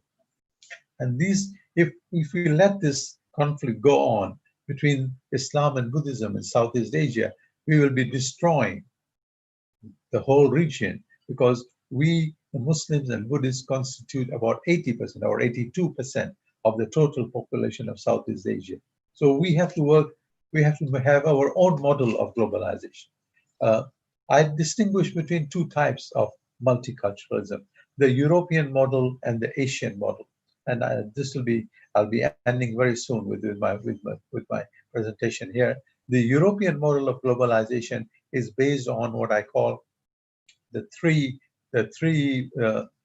characteristics of mono-race, mono-culture, and mono-religion. That is, white people, mono-race, monoculture, the European culture, and mono-religion. It is the Judeo-Christian tradition. And it cannot, as we have seen, it does not welcome the migrants and the refugees who are coming to Europe. All the European countries are reluctant towards the migrants who have migrated to the West from Asia or Africa. And these people are migrating there for economic reasons, but they are not being accepted or as citizens of these countries, because the idea of racism is latent, is underneath the idea of multiculturalism. As we see what happened in France. If you go to France, they say, be like us if you want to be here. but you should not have your own identity. But the Asian model of multiculturalism is based on the principle of peace and harmony. As my book, as Dr. Suleiman mentioned, of multiculturalism in Asia, peace and harmony. Peace and harmony are basic values of the Asian multiculturalism. And this peace and harmony accepts the existence of the other cultures and accommodates and cohabits and lives with the people of different races, languages, colors, ethnic groups. And so we have the Asian model has to be revived and sustained along with economic development, along with human resource development, so that we can face the challenges which are happening, which are facing us today. Especially the younger generation should look and research about these topics of how Asian view of multiculturalism can help us address the crisis of identity and the rise of extremism, so that we can have a diverse socio-cultural community. Let me conclude here by saying that the two models of globalization, either the capitalist model or the communist model, has led to has disadvantages, has a lot of disadvantages, because it has led to wars in Afghanistan, in Yemen, in Myanmar, and discrimination against the Uyghur Muslims in China. And it has, on one side, on the other hand, it has led to the destruction of the environment and also the COVID-19. COVID-19 just did not happen because somebody ate a wild animal in China. But the whole idea of eating wild animals or destroying the nature, destroying the nature is responsible for the destruction of environment and creating of hardship for humanity, and hardship in the public sphere, in the religious sphere. So it becomes the responsibility for everyone to respect human dignity, to promote knowledge, so that we can live together. And the model we have in Islam, we have the model of Misakh al-Madina, or the Ummah of Prophet Muhammad sallallahu alaihi wasallam in Medina, the first constitution, where everyone had the rights, whether they were Muslims, whether they were following the tribal religion, or whether they were Jews or Christians, and everybody of them had a right to live, to be the part of, just a minute, excuse me, I need to, yeah, to be the part of the community, an inclusive community, a cosmopolitan community. And in Southeast Asia, we have a long history of coexistence between Islam and Buddhism. I remember a few years ago, I was teaching in Yogyakarta, and at Pascha Sarjana in Yogyakarta, and I remember that, and I recognize that in Indonesia there is coexistence between people of different religions. So respect for promotion of knowledge and cosmopolitanism, and also there is that Islam and Buddhism have positive aspects to contribute, so that we can address the challenges and force and crises we are facing today, whether it is in different parts of Asia. Let me make my final comment by saying that there's a need to build understanding, not only between Islam and Buddhism, but also Christianity and other religions in Southeast Asia. And this requires of the Muslims not to be exclusivist, but to be multiculturalist, not to be narrow-minded, but to understand the message of the Quran in a broader way, in a broader understanding. And this can be helped, and this has to be done at all levels, because all humanity is suffering. All sections of Indonesian population, of Thailand population, of the world population is suffering under COVID and destruction of environment. So I end up my presentation here with the most important ayat of the Quran in Surah 13, which says that Allah does not change the condition of the people until they change themselves. And that is the challenge facing us here in Southeast Asia and at the global level in the pandemic era of COVID-19. Thank you very much. Okay, thank you very much for Dr. Imtiaz. Before we turn to the next speaker, let me summarize your presentation in Bahasa Indonesia to make it easier for the audience. Jadi Dr. Imtiaz sudah menjelaskan ke kita sangat dalam, sangat luas tentang globalisasi dan segala problemnya khususnya di masyarakat Asia Tenggara. Beliau membuka pembicaraan dengan mengenalkan diri bahwa beliau secara natural sangat global. Beliau lahir di India, lalu beliau lahir di Tanzania, lalu hidup di India, di Amerika, Thailand, dan sekarang hidup di Malaysia. Beliau bercanda mengatakan saya ini seperti Pepsi dalam definisi globalisasi.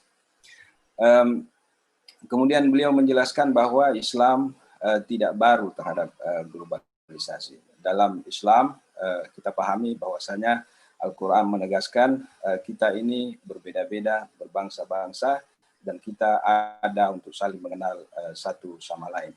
Namun beliau tekankan akhir-akhir ini komunitas Muslim cenderung membuat klasifikasi yang agak problematis. Menurut beliau manusia ini bisa diklasifikasikan sesuai dengan ajaran Al-Quran, Muslim dan Ahlul Kitab. Tapi sekarang orang cenderung membagi Muslim dan kafir. Dan menurut beliau, terma atau konsep Ahlul Kitab itu lebih tepat karena mengandung penghormatan dan penghargaan kepada semua orang tanpa harus memarginalkan kelompok tertentu. Beliau juga sangat beliau juga mengungkapkan pengalamannya bahwasanya baru kali ini sebelum kegiatan ini melakukan search di internet dan menyadari bahwasanya kota Manado adalah salah satu kota yang sangat multikultural dan agak unik dibanding dengan bagian lain di Indonesia karena mayoritas masyarakat di sini adalah beragama Kristen. Dan menurut beliau multikulturalisme atau hidup dalam keragaman bukan hal baru dalam Islam. Dalam sejarah kita kenal ada Salman Al-Farisi, ada Bilal, mereka semua bukan orang Arab.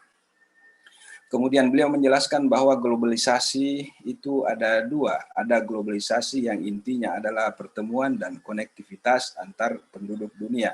Tapi sekarang globalisasi didominasi oleh globalisasi yang didorong oleh pasar, yang beliau istilahkan dengan commercial globalization. Nah, globalisasi sekarang ini yang didorong oleh pasar itu berasal dari dua ideologi sosialis dan ideologi kapitalisme. Dan menurut beliau, kedua-duanya menyebabkan berbagai persoalan sekarang, khususnya persoalan konflik, melahirkan konflik secara budaya, kemudian melahirkan kerusakan bagi lingkungan hidup. Nah, ininya lagi parahnya karena agama sekarang, nilai agama sebagai sumber nilai dalam konteks globalisasi komersial ini mengalami devaluasi. Tidak lagi dinilai sebagaimana seharusnya. Lalu beliau berbicara dalam konteks ASEAN, hubungan antara Islam dan Buddhism, agama Buddha. Beliau mengungkapkan statistik bahwasanya Buddha dan Islam adalah dua agama terbesar di Asia Tenggara. Kalau tidak salah tadi disebutkan umat Buddha di Asia Tenggara itu sekitar 40% dan umat Muslim sekitar 42%. Dan beliau menekankan bahwasanya tanpa kerjasama antara dua agama besar di Asia Tenggara ini, maka kita sulit untuk menyelesaikan berbagai persoalan yang ada di Asia Tenggara. Lalu beliau menjelaskan bahwasanya baik Buddha maupun Islam memiliki kemiripan dalam ajaran, bahkan kesamaan dalam ajaran tentang misi pembebasan untuk kemanusiaan, misi pembebasan bagi mereka yang sakit dengan COVID sekarang, bagi mereka yang miskin, dan bagi mereka yang menderita. Dan interaksi antara Buddha dan Islam bukan hal baru dalam sejarah. Ulama misalnya Syarastani itu sudah banyak menjelaskan tentang keyakinan-keyakinan atau agama Buddha yang menandakan adanya kontak antara Buddha dan Islam sejak dahulu. Bahkan beliau mengatakan sebagian dari pemikir sekarang menganggap atau memposisikan Buddha sebagai salah seorang nabi yang diutus oleh Allah Subhanahu wa taala kepada kaum tertentu. Nah, tantangan sekarang untuk kita di ASEAN kita semua ketahui menurut beliau merupakan pusat ekonomi, sehingga sangat penting untuk bersama-sama meningkatkan dan mengembangkan sumber daya manusia. Dengan peningkatan sumber daya manusia kita bisa terbebas dari kemiskinan dan penderitaan. Sekarang bukan lagi masanya kita mengatakan negara saya yang pertama, negara saya yang paling hebat seperti yang terjadi di Amerika dengan prinsip America First, sebagaimana yang sering dikampanyekan oleh Trump. Ideologi seperti itu tidak bisa kita pertahankan. Lalu beliau menjelaskan bahwasanya ideologi bisa memainkan peran yang sangat penting dalam menyelesaikan berbagai persoalan. Lalu beliau menjelaskan bahwa prinsip multikulturalisme harus kita dorong, harus kita terima bersama untuk hidup lebih baik di Asia Tenggara ini. Konflik yang melibatkan antar agama, misalnya khususnya Muslim dan Buddha, seperti Rohingya, kemudian di Myanmar dan berbagai di Thailand, itu harus dihentikan dan tidak bisa dihentikan kecuali dengan menerima prinsip multikulturalisme. Jadi beliau menekankan apabila konflik itu dibiarkan, maka Asia Tenggara memiliki masa depan yang buruk. Kemudian beliau mengklasifikasi bahwasanya globalisasi itu atau multikulturalisme itu ada dua varian, ada dua model. Ada model Eropa, ada model Asia. Model Eropa multikulturalismenya bertumpu pada prinsip monorace, satu ras, yaitu ras putih. Kemudian satu budaya, yaitu budaya Eropa, dan satu agama, yaitu Dr. Imtiaz. Dan sekarang kita beralih kepada pembicara kedua, Dr. Muwaffaq Ibrahim Mas'ud. I would like to check, Dr. Muwaffaq, are you with us? Yes. Assalamualaikum. Okay. Waalaikumsalam warahmatullahi wabarakatuh. Welcome. It's we are very delighted to have you with us. And without further ado, we pass over the microphone to you. Thank you. You have 20 minutes. Bye. Yeah. Okay. Thank you very much. Assalamualaikum warahmatullahi wabarakatuh. Waalaikumsalam warahmatullahi wabarakatuh. My name is Muwaffaq Mas'ud. I'm from Libya, and I got my PhD from Indonesia, from Yogyakarta, Universitas Gadjah Mada. It's a program, interreligious studies program. So I'm aware of the Indonesian language and Indonesian food, Indonesian culture, everything there. My presentation, because I'm coming from Libya, it's an Arabic country. My presentation will be about the Sharia and the law. During our time, during globalization, we have this discourse, this argument between people among Muslims everywhere, in Indonesia, in Arab countries, in United States, in Europe. But my interest located in the Arab countries more than other countries. There is a problem when we talk about Sharia or we talk about law. Exactly, my presentation will start like this. I want to upload the PowerPoint, so just 1 minute only. The host can share. Can I share my file? Oke, host tolong dikasih fungsi co-host atau di allow. Beliau Ya. punya file untuk di-share.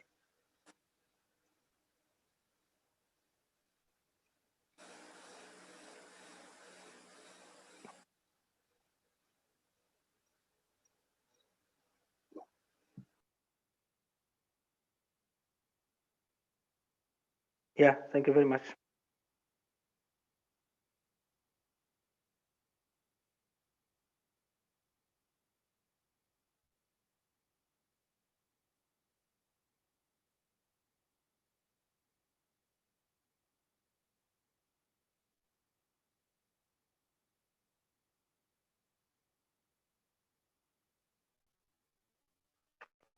Yeah, thank you very much.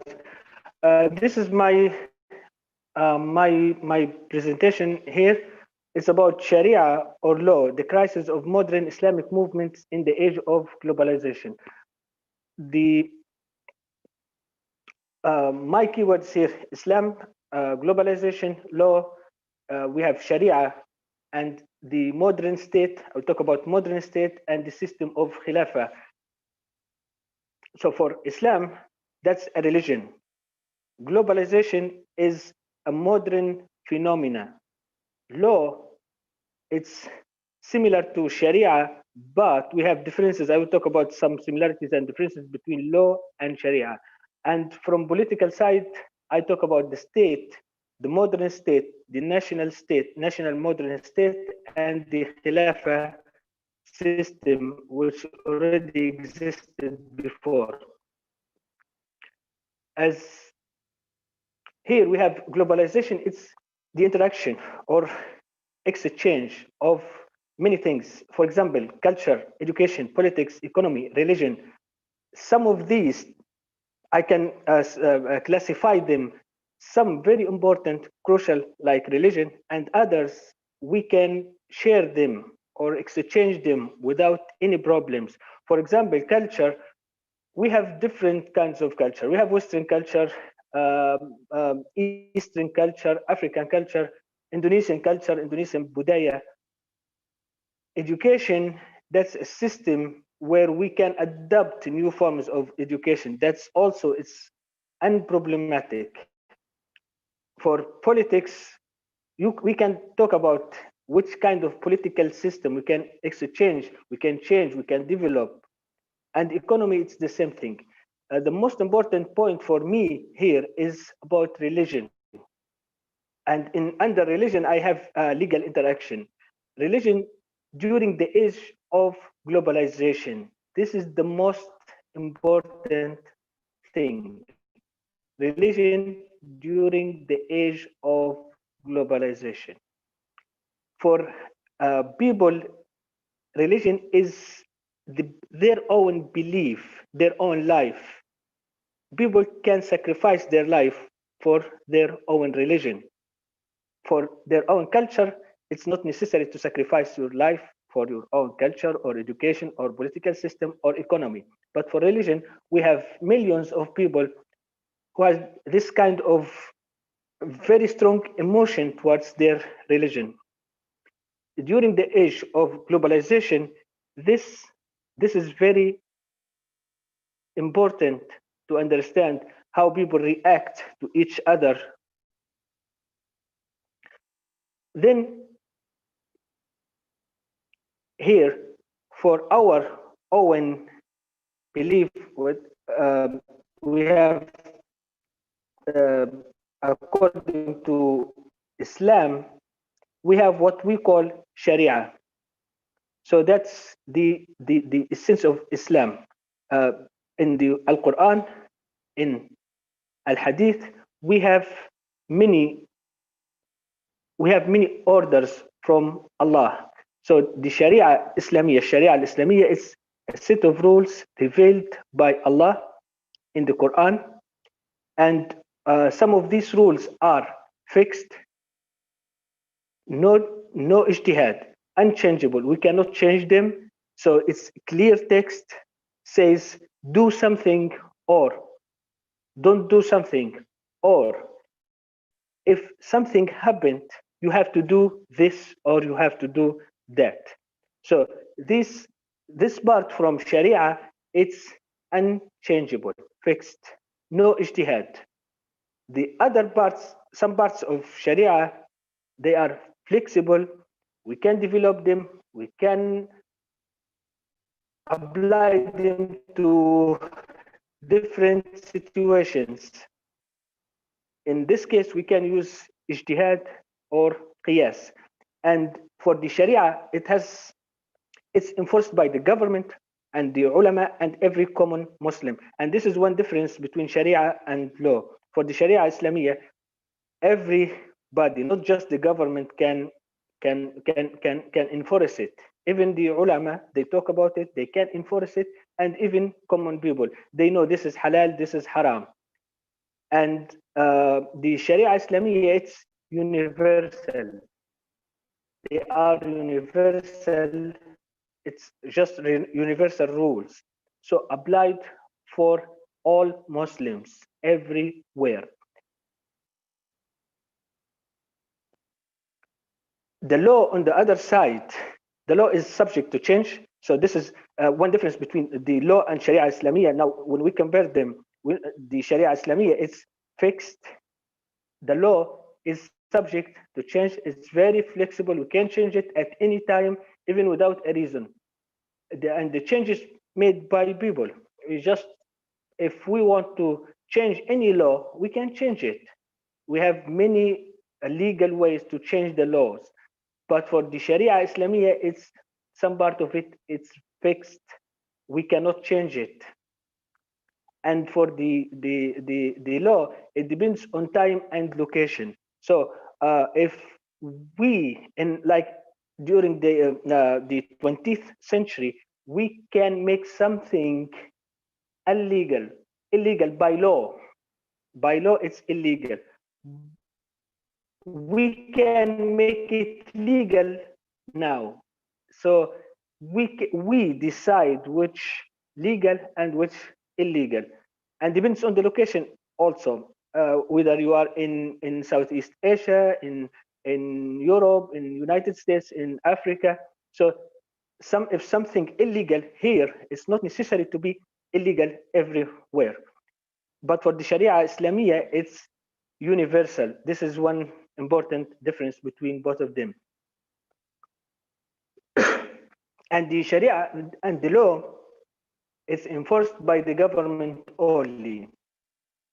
So compared to Sharia Islamiyah, for the Sharia Islamiyah, it's enforced by the government, the ulama, and every common Muslim. But for the law, it's just enforced by the government. The government can stop people, can say this is illegal and you have to stop. And the punishment just made by the government, not by the ulama or by the common people. This is one difference between the Sharia Islamiyah and the law. And the law is applied to all equally, applied to everybody. There is no differences between, for example, Muslims and non-Muslims and non-Muslims, Ahl Kitab, or even atheists. In front of law, all of them are similar. But from the Sharia Islamiyah point of view, they are different.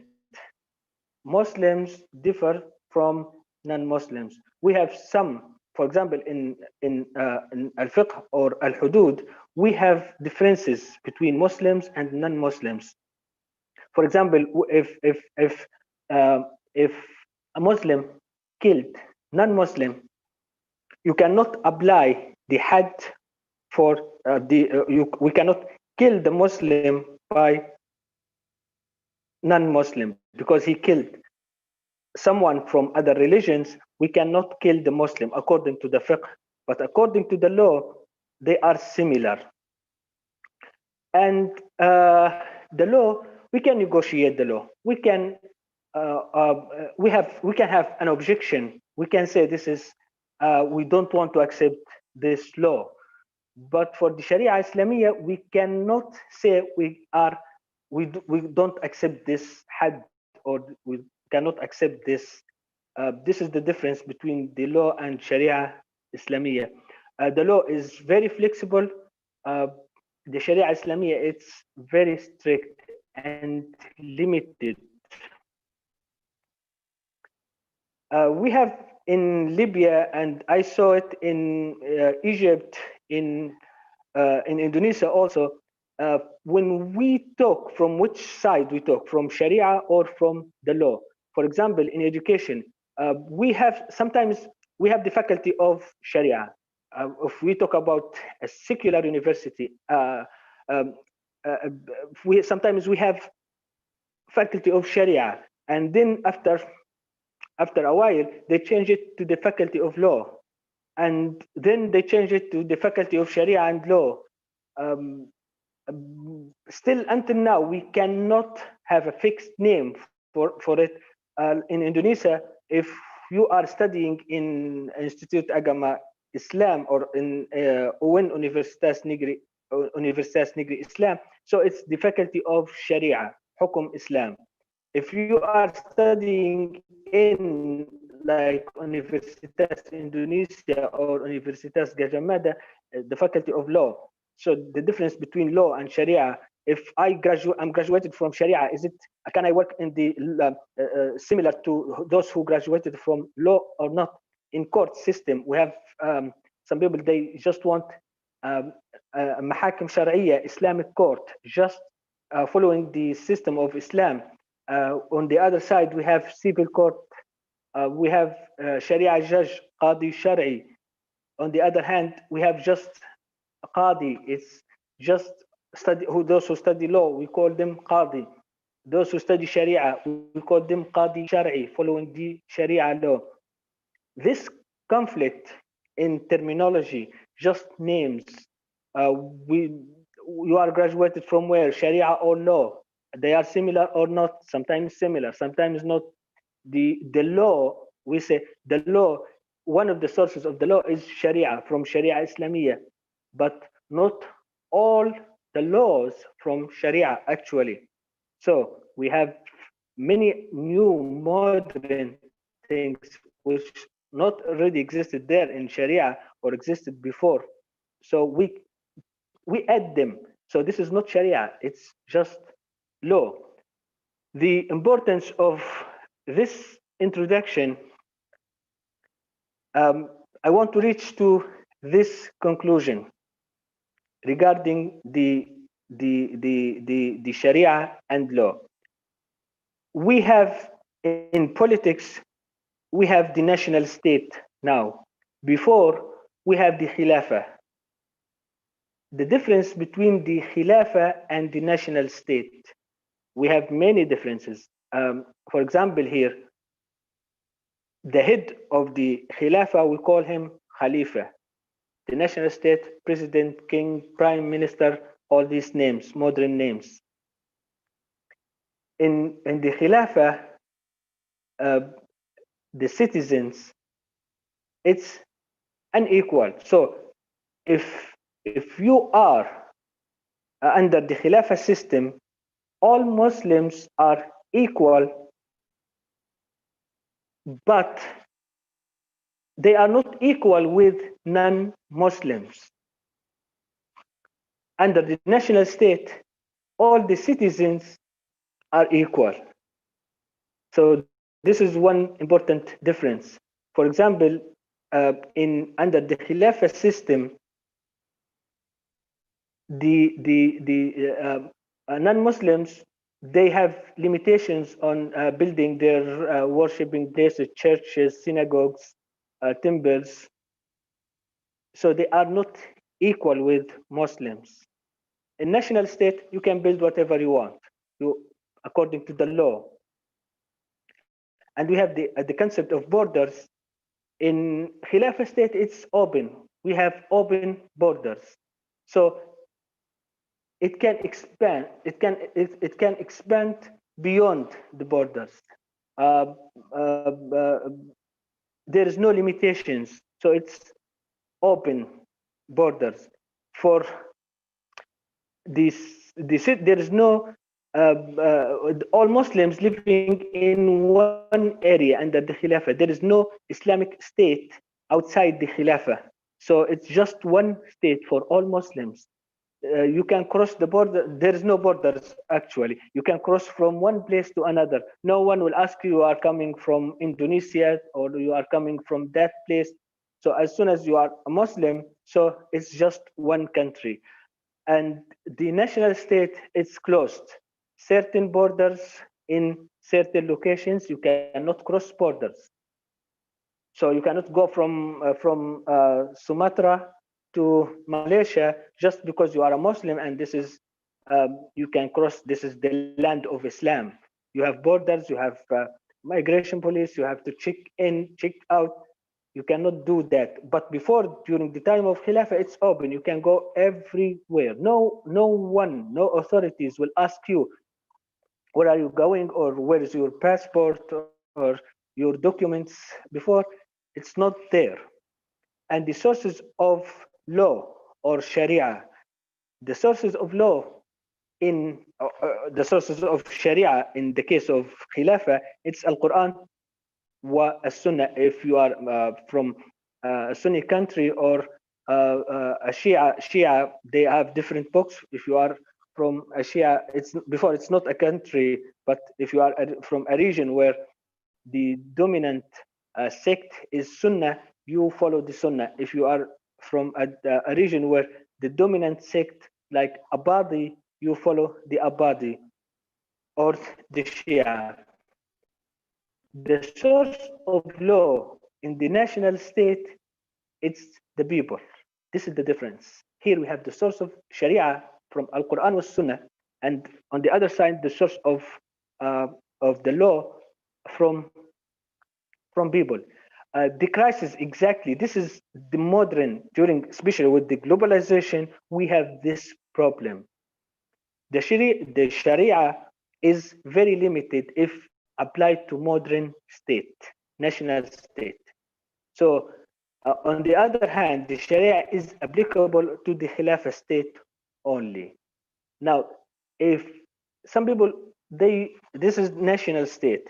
The characteristics of the national state completely different from the Khilafah state. The Khilafah, now the Sharia fits the Khilafah.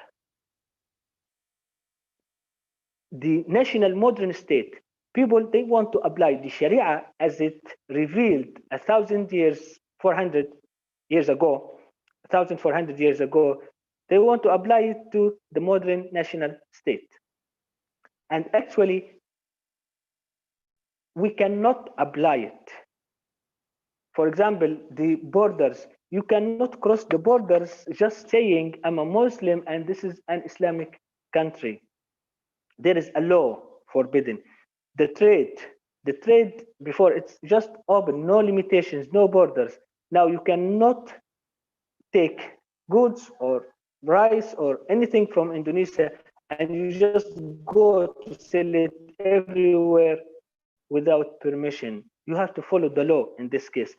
For the conflict in the Middle East and the other countries, one part of it, the conflict of Sharia and the national state.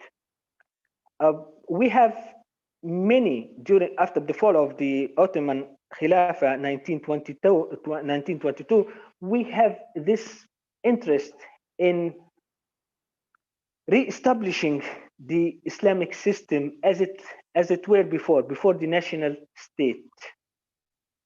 The problem exactly, we started following law after the fall of Khilafah. The national identity versus Muslim identity. Before, we have an Islamic identity. When I'm a Muslim, so this is the land of Islam. From Nouakchott in Mauritania to Jakarta, I can go, this is my land. This is this is the Muslim identity, the Islamic identity. The national identity, I'm from Libya. I'm carrying a Libyan passport. So I'm just Libyan national. This is my nationality. Yes, I'm a Muslim, but my identity is limited to certain place. The rise of strong Islamic organizations and movements to deal with the issue of new modern state after the fall of the Khilafah and the beginning of international interaction. So we have many modern movements. Here I put the biggest two organizations in Indonesia, Jam'iyyat al-Muhammadiyya and Nahdlat al-Ulama. Then I will say some differences between these two organizations with the other organizations in the Arab countries. These two organizations, they work on the social side, not the political side. So the discussion of law and Sharia, it's in office, in text, in books only. This is one difference with the other. For example, Hizb ut-Tahrir, the Muslim Brotherhood, the Al-Haraka al-Wahhabi movement, Al-Salafiyya, the Islamic State, Al-Qaeda. These five organizations and movements, they differ from Muhammadiyya and Nahdlat al-Ulama in these five actually want to apply some ideas in the public to the common people. This is the difference. There they work on the social side. Here, for these five organizations, they work on the political side. The political side to change the system, to change the Islamic, instead of Islamic countries, to the unity of Ummah under one system. They are not local. For Nahdlat al-Ulama and al-Muhammadiyya, they were working in Indonesia. So I'm from Libya, I cannot say I'm NU or saya Muhammadiyya. But if we see the other five organizations, Hizb ut-Tahrir, Muslim Brotherhood, Wahhabi movement, Salafi movement, the Islamic State, and Al-Qaeda, they cross the borders. They don't have a national identity. They have international. International means an Islamic. Every Muslim can join this. For Hizb ut-Tahrir, works strongly in politics, even before in Indonesia, to revive the the Khilafah system. The Muslim Brotherhood also, although they reached the power in many Arab countries, but they fail in practice. They fail to convince people with the certain form of Islam. The Wahhabi movement already substituted by the Salafi Wahhabi movement. It's before, from the time of Sheikh Muhammad bin Abdul Wahhab until it was strong until 1960s and 1970s, and then the Salafi movement started as substitution for the Wahhabi. It's the term coined by Sheikh Al-Albani. He created the term Salafi, and then widespread during 70s, 80s, until now. And we have the Islamic State and Al-Qaeda. So the most extreme movement in this, the ISIS and Al-Qaeda, they are the most extreme movement. So for them, it's, yes, they have to apply the Sharia law. They refuse the national state, and they still live in a world where the Khilafah system is still already there. They choose their own Khalifa, and they live and work without all what we know about the national state. And the source of conflict started from here. We have globalization, and we have like these five big movements and organizations. If we talk about globalization, then it's very, very difficult. Here, I have this question regarding the law and Sharia and globalization. Is it accepted? The answer of this question is very, very, very crucial and the source of conflict everywhere. Is it accepted to accept and follow the laws which contradict Sharia? So if we have a Sharia law, then can we create a law that contradicts the Sharia? Allah subhanahu wa ta'ala said, do this in this case. And people, they say, we want to do that, something else. If we answer yes, and we justify it as ijtihad or justify it according to any justification, then look what will happen. We have traditional views regarding the law and any law against the Sharia.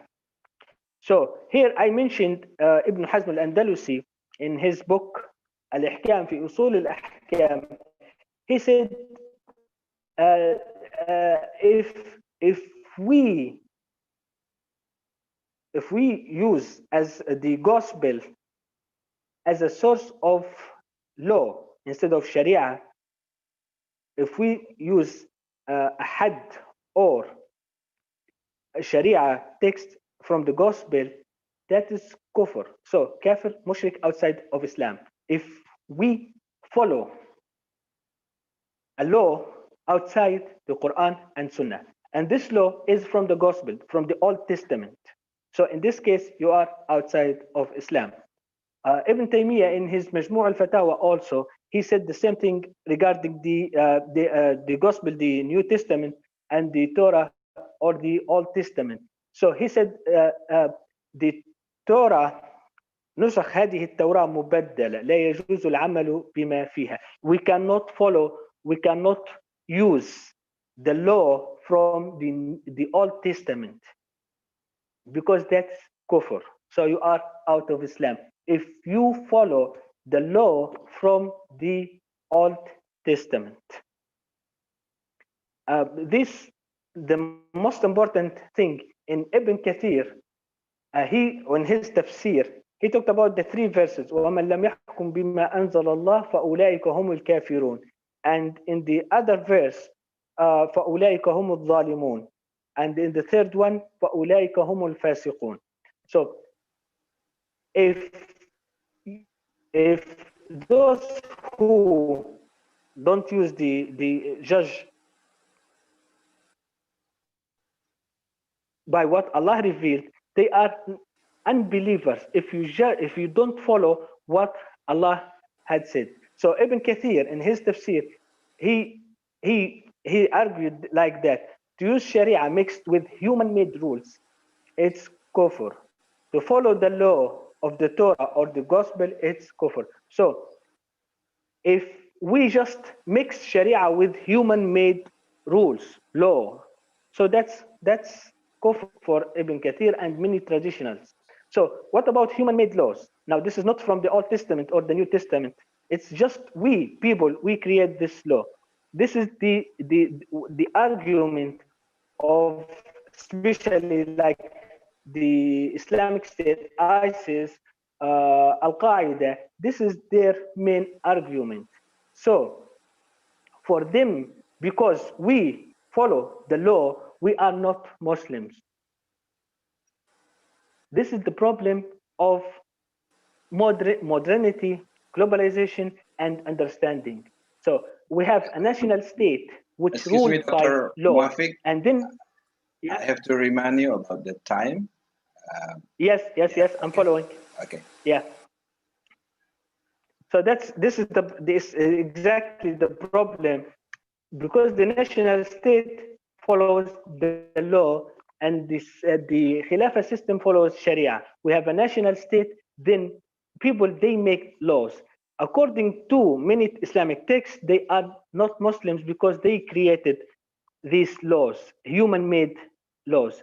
The other most important fatwa I have from Sheikh Muhammad bin Ibrahim Al Sheikh, the first Grand Mufti actually of the Saudi Arabia. He had a very effective fatwa. He said, if the question is about, is it obligation to make a hijrah from an Islamic country which ruled by law? The answer is the country which ruled by law is not a land of Islam, and the hijrah is an obligation, wajib. This is very important fatwa used by many extremists to justify that these countries which use law, they are not Islamic countries anymore. And the final question here I have, in this age, in the age of globalization, how Muslims can face challenges from national state which adopts the law. So we know that mostly all national states now, all Islamic states follow law rather than Sharia. The question, how we can answer, like previous texts, like those who argue that to follow the law is kufr. And the final slide here, I have the conclusion. We have to have in-depth reading of sacred scriptures, and we have to have an inner dialogue between Muslims, Islamic sects, Sunni, Shia, Abadi, and we have to have interreligious dialogue with other religions, Christianity, Judaism, Hinduism, Buddhism, other especially big religions.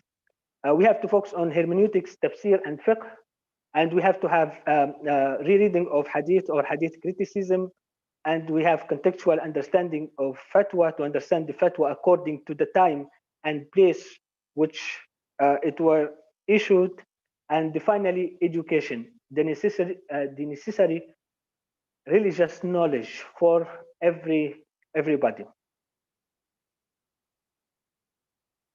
Yeah. Thank you very much for inviting me, and I just finished my presentation. Just one word as a summary. This position is taken by many extremists to justify what they are doing to people when they kill. We say they are killing Muslims. For them, they are non-Muslims. They are murtad, kafir.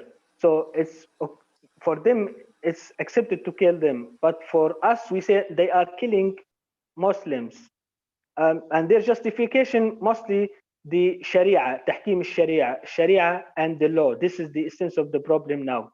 Yeah, thank you very much. Yeah, thank you very much for Dr. Muafak.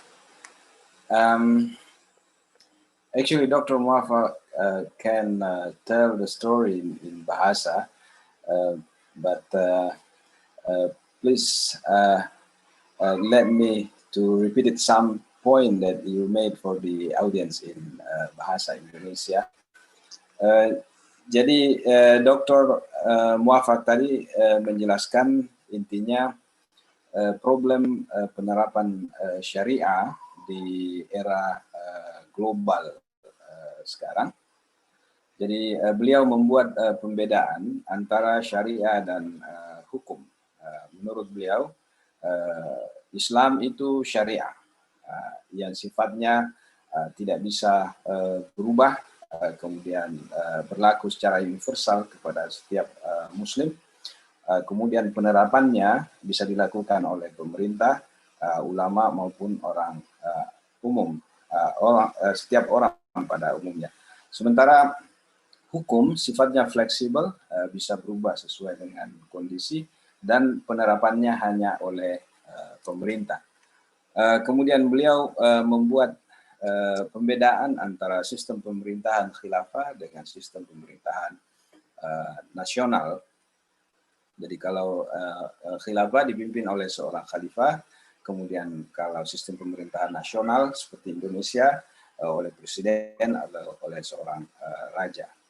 Di bawah sistem pemerintahan khilafah, warga negara tidak memiliki posisi yang setara, sementara di bawah sistem pemerintahan nasional mereka memiliki kesetaraan. Lalu dari sisi perbatasan, batasan geografis negara. Dalam sistem nasional sifatnya tertutup, sehingga orang melakukan pergerakan dari satu perbatasan ke perbatasan lain harus menunjukkan identitas kewarganegaraan. Sementara dalam sistem khilafah, orang bebas untuk bergerak dari satu wilayah ke wilayah lain. Lalu sumber hukum Al-Quran dan Sunnah untuk khilafah, kemudian untuk sistem nation state atau bangsa negara, sistem sumber hukumnya adalah rakyat atau orang. Nah, krisisnya beliau menunjukkan tadi problem yang kita hadapi.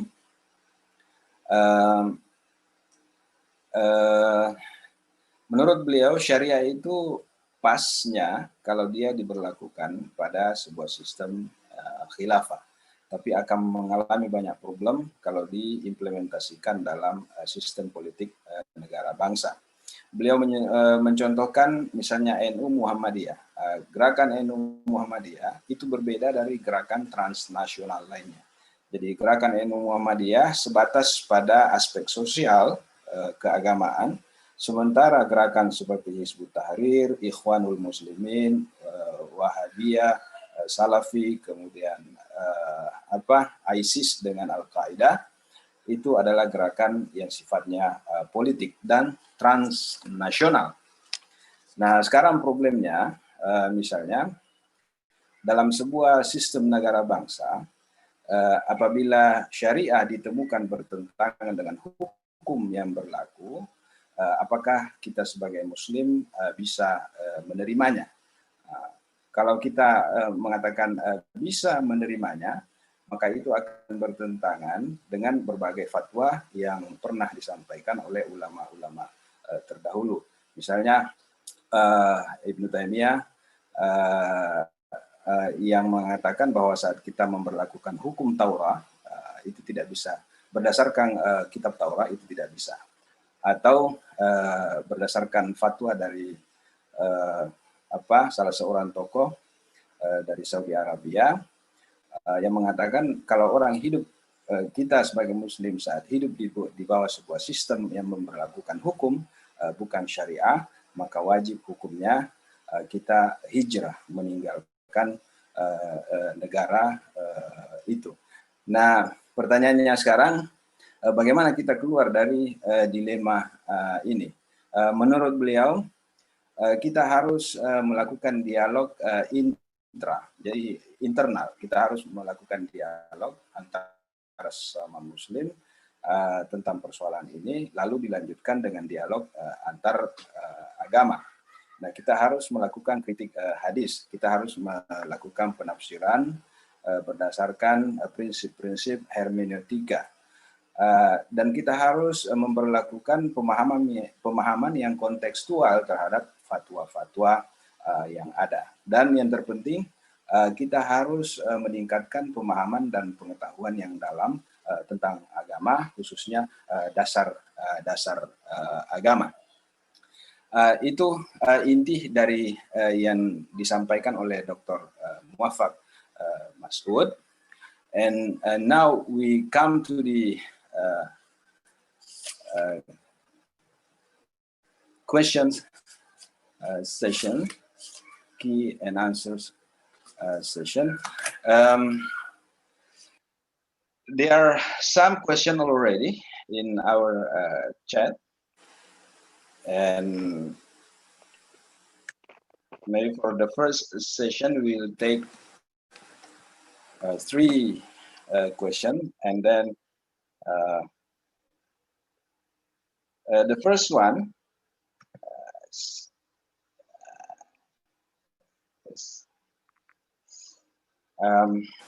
it's a question from our student Rizky Muhammad.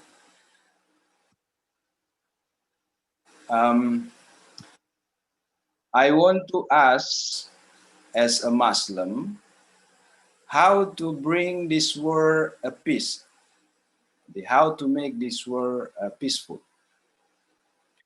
As we know, globalization in this world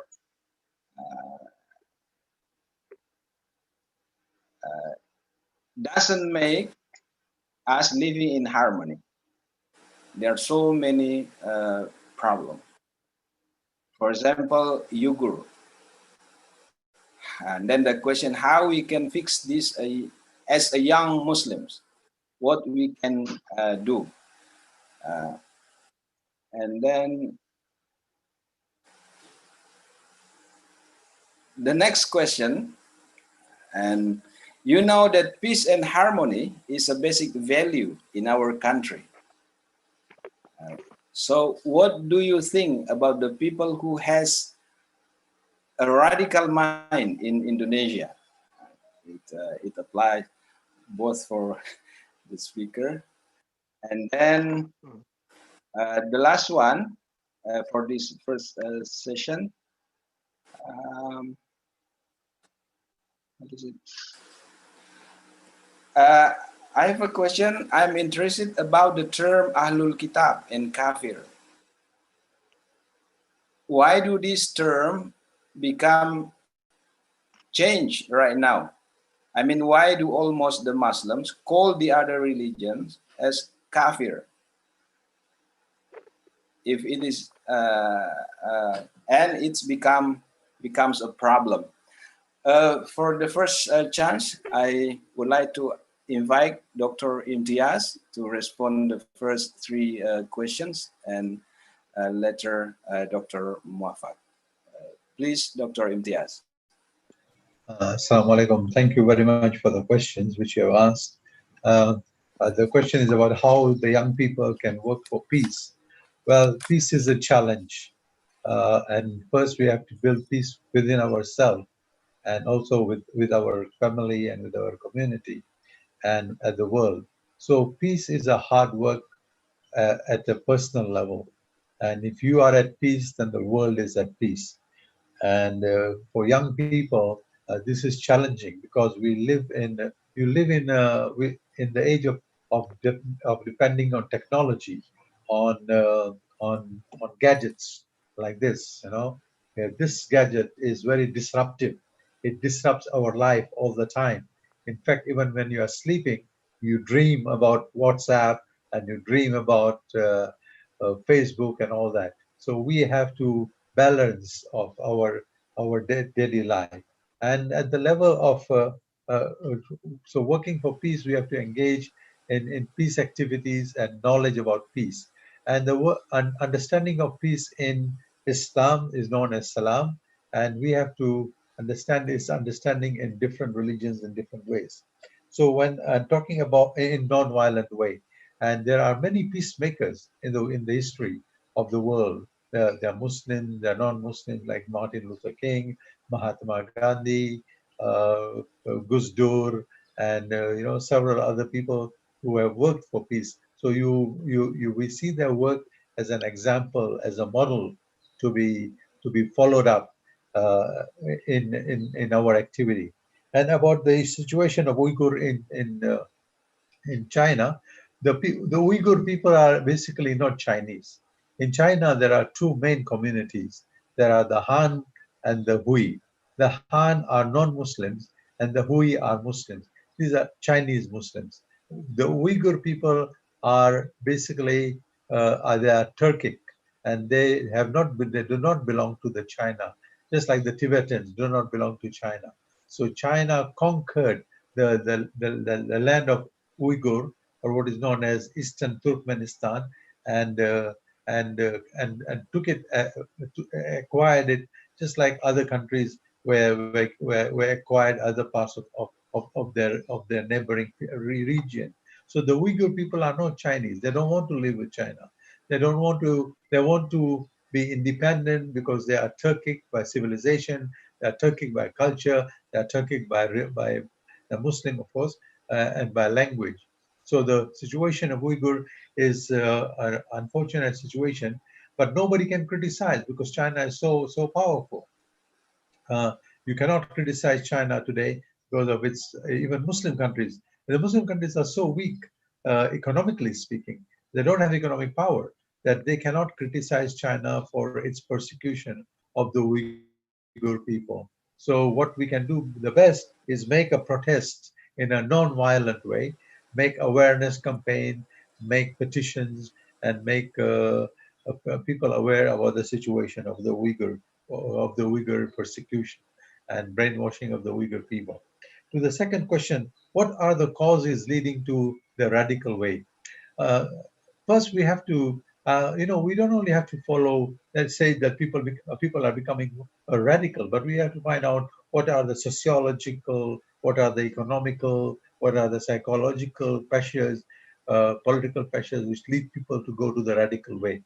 Most of the research we have found is that people go to become radical because of either discrimination or deprivation against them, or also because they are not given opportunities or chances to better themselves. And there's also the discrimination in form of racism and ethnicity. So these have to be addressed before to protect people from becoming going the radical way. So what are they suffering from? And we also have to look at the religious brainwashing which takes place. The Quran is a book which is of universal principles, but when people are interpreting it in a narrow, restricted manner, only following this alim or that alim, instead of looking at the interpretation of the Quran in the longer history of the tafsir tradition, because you see, if you read one tafsir is not enough. There are many tafasir. We have to read all of them to understand all of the Quran. The reading of one alim or few ulama is their interpretation of the Quran. This is not the cumulative interpretation of the Quran. The best understanding of the Quran is understanding the whole commentary tradition, and also by understanding yourself. For example, you have heard the name of Muhammad Iqbal. When he was reading the Quran, his father saw him reading the Quran, and his father told him that read the Quran as if the wahi is coming to you, instead of saying the wahi is coming to this alim or that interpretation of followed by this alim or that alim. So we should internalize the Quran by ourselves, and that is the way to prevent radicalism or to become a victim of brainwashing by certain group. The third question is about multiculturalism, about which Sister Nafisa, whom I know, is asking the question. Yes, my book on multiculturalism in Asia is available online. You can look at it. And as I said in my presentation, there are two types of multiculturalism: the Western type and the Asian type. In the Asian type, it is built on the principle of the golden rule, that you wish for other what you wish for yourself, or like what comes in the hadith, that you wish for your brother what you wish for yourself. So multiculturalism in Asia has a different meaning. It is based on peace and harmony, uh, especially as we see in the Confucian and the Taoist and the Buddhist interpretation of the worldview. Now, why? And then you ask a very interesting question: why don't we refer to the other people as Ahlul Kitab? Actually, it is a power relationship. The Quran does not call, in my view, the Christians and the Jews as kafir, but it is only later on, when Muslims became powerful, that we started calling them as kafir. And the word kafir has its own meaning, and the word mushrik has its own meaning. But the general blanket Quranic understanding or looking at the other communities is based in Ahl al-Kitab. We basically, because we say that there are 124,000 prophets. So if there are 124,000 prophets and there are millions of followers, of course, all of them cannot be kafir. So it is a power term, political term, which is used when Muslims became powerful. We started using the word kafir to the others. But when you go to the early Muslim history, first the term Ahl al-Kitab is used for the Jews, the Christians, the Sabians, and the Magians. And when the Muslims came to India, they also called the Hindus and the Buddhists as Ahl al-Kitab. And when they went to China, they also called them Ahl al-Kitab. But later on, when Muslims became powerful, we suddenly started using the word kafir to them. And so we have to, young people, the young generation here, we have about 430 people here, young people. I want people to look, to drop the word using the word kafir and to use the better term Ahl al-Kitab, because it allows us to dialogue.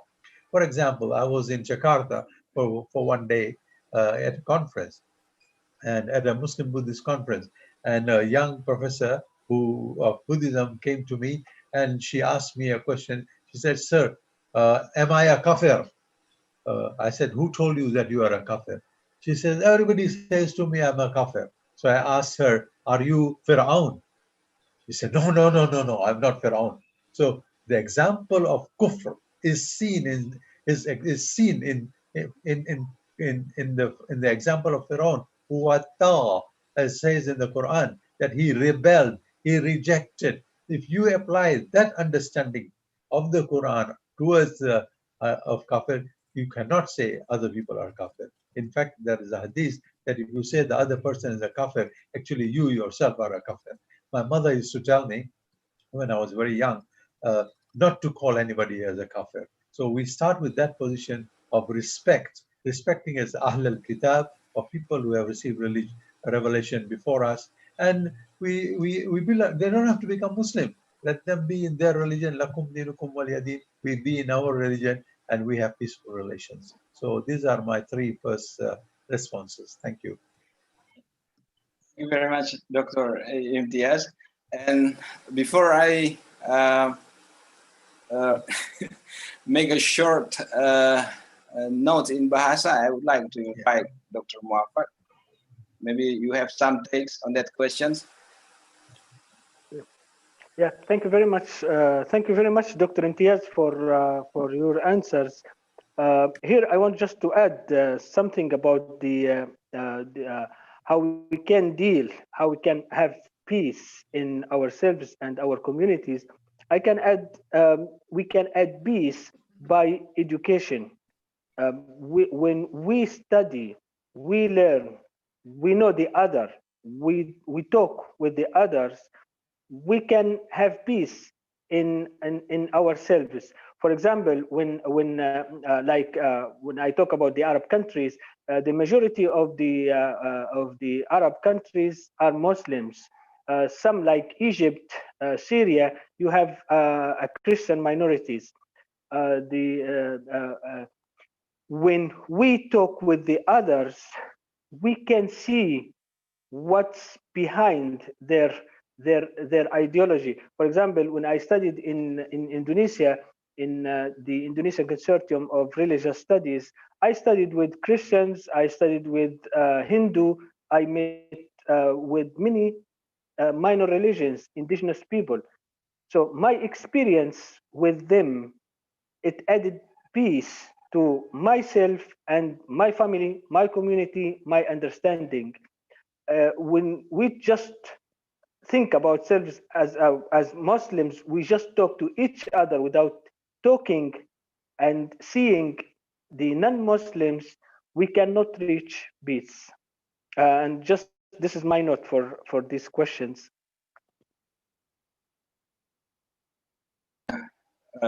Dr. Imtiaz and Dr. Muafak. Before I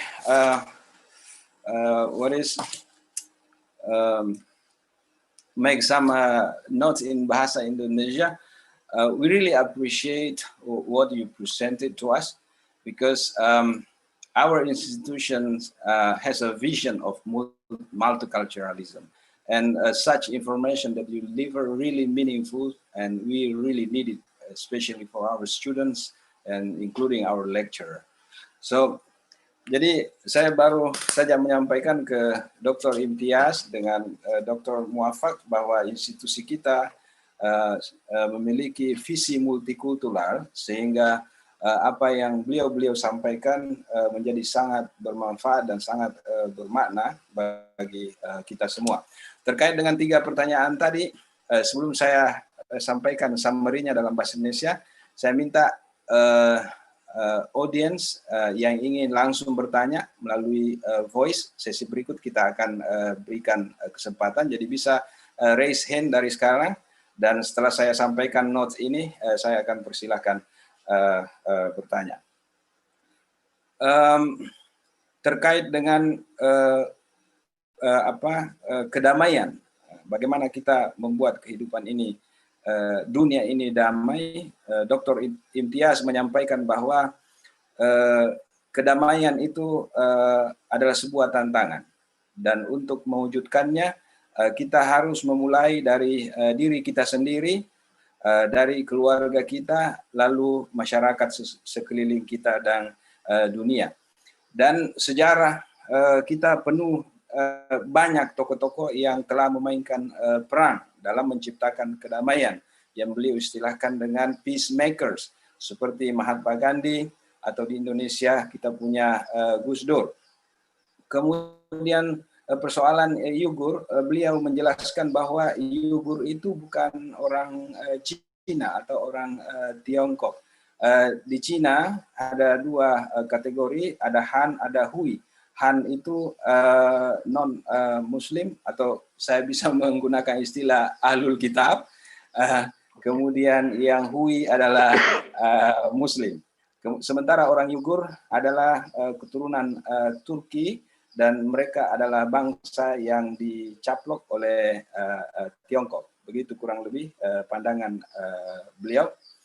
Kemudian bagaimana caranya ikut sebagai anak muda, ikut berpartisipasi untuk menciptakan kedamaian di Uyghur. Beliau menganjurkan supaya kita melakukan protes, tapi protes non-violence, bukan dengan kekerasan.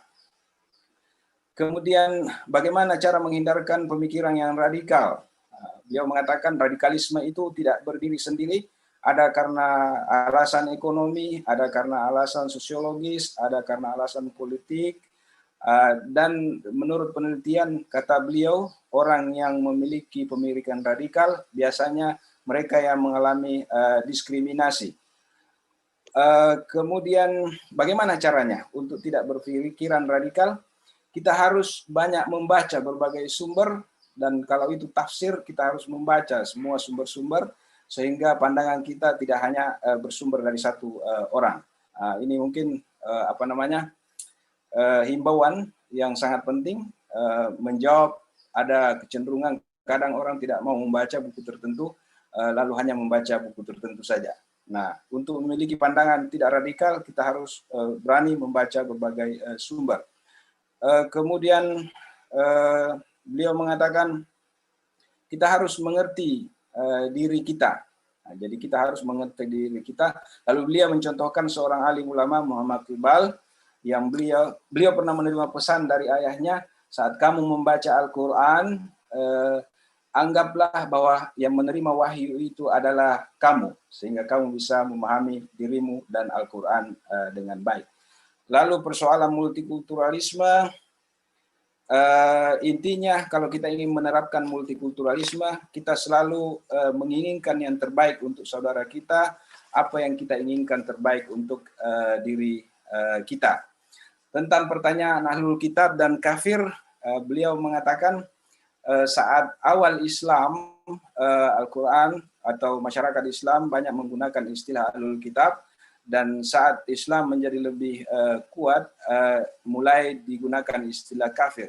Jadi istilah kafir bukan istilah tanpa konteks. Itu ditempatkan dalam ruang hubungan power relation atau relasi kekuasaan. Sehingga kita harus arif. Dan beliau menganjurkan kepada kita saat berdialog dengan berbagai pihak untuk menggunakan istilah ahlul kitab, karena istilah kafir sesuai dengan salah satu pengalaman beliau di Indonesia itu akan menutup pintu dialog. Lalu ditambahkan oleh Dr. Muafiq bahwasanya untuk menciptakan kedamaian kita harus melakukannya melalui pendidikan. Kita harus mengenali orang lain. Kita harus belajar tentang orang lain. Pengalaman beliau studi di Yogyakarta, bertemu dengan berbagai keyakinan, berbagai agama, bahkan agama minoritas, itu menumbuhkan sikap berbeda dan bisa mentransformasikan bagaimana beliau melakukan interaksi dengan berbagai pihak. Terima kasih. Okay, thank you. And now I would like to invite some audience to deliver the question. Ada yang mau bertanya secara langsung? Kalau bahasa Indonesia silahkan, mungkin bahasa Arab juga bisa. Bahasa Inggris, kalau bahasa Indonesia saya akan, mungkin tidak perlu saya terjemahkan karena kedua pembicara kita ini memiliki pengetahuan bahasa Indonesia. Dipersilakan, audience. Mungkin administrator bisa dibantu? Ada yang angkat tangan?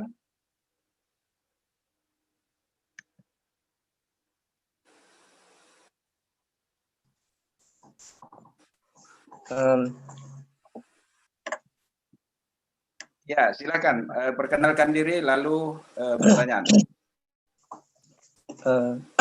Saya Pak, silakan. Saya tanya kepada Pak Imtiaz Pak, yang Pak Imtiaz. Ya. Saya Mizanur Rizky Yunus Tirayo. Sir, my name is Mizanur Rizky Yunus Tirayo, and I was a student of in Manado in Quran interpretation. Sir, I want to give you a questions about the problem of Islamophobia in Europe. So, why the Muslims in Europe are like being hated after the collapse of the Twin Building of America, as if the Americans were blaming Muslims for that? Jadi pertanyaan saya adalah dalam bahasa Indonesia, saya ingin bertanya kepada Pak Imtiaz tentang masalah Islamophobia di Eropa. Jadi pertanyaan saya adalah kenapa orang-orang Islam di Eropa itu dibenci setelah kejadian runtuhnya gedung kembar di Amerika. Dan ini seolah-olah orang Amerika itu membenci umat Muslim pada waktu itu, Pak. Seperti itu.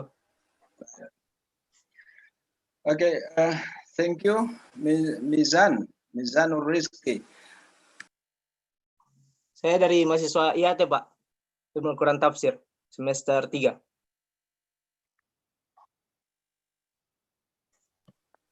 Kita, kalau masih ada pertanyaan lain, kita perlu 3, paling tidak pertanyaan.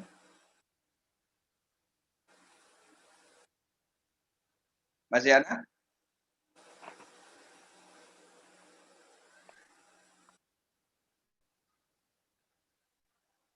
Baik, while we are waiting for other questions, I would like to pass over to Dr. Imtiaz or Dr. Muafak, either. Dr. Imtiaz, can you take it?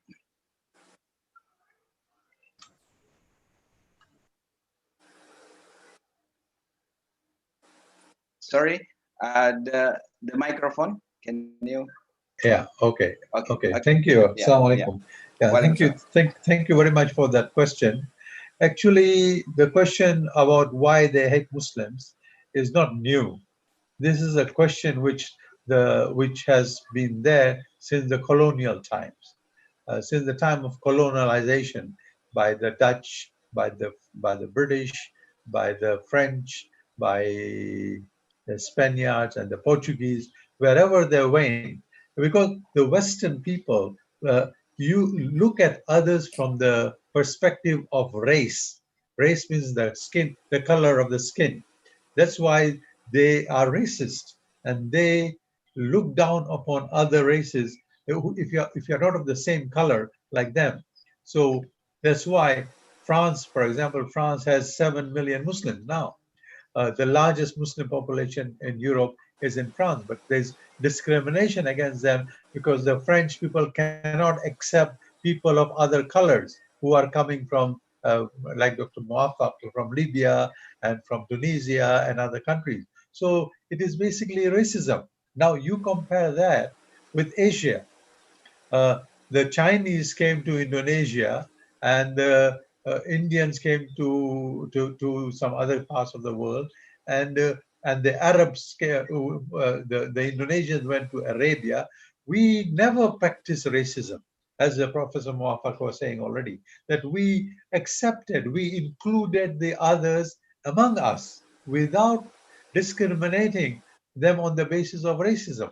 So what the idea of race and ethnicity is implemented in sociology, in psychology, in economics by the Western social sciences. And when they use this as the model of looking at the other, of course they are going to discriminate against the people of other race. And it so happens, and it is unfortunate, that the majority of the migrants and refugees who go to Europe, which Europe does not like, are Muslims. And now Muslims from all Maghreb, from the North Africa, and from Syria, and they are Afghanistan or Pakistan, they are all going to Europe or to Australia or to New Zealand. But the people there don't like, they don't want them because they are Muslims. So you see, what is the problem? There's an external side, and there's an internal side. These Muslims are migrating to America and to the West because of the wars among Muslims in Muslim countries, like the war in Yemen, the war in Syria, the war in many parts of the Muslim countries. So unless and until there is no peace and economic development and economic cooperation between the Muslim countries, we are always going to the West. And when they go there, they go in a desperate situation, and they face a double hardship because of racism and Islamophobia against them. Now, this is what is happening in Europe, but also in Asia. Now we have the rise of what I call as Asian Islamophobia.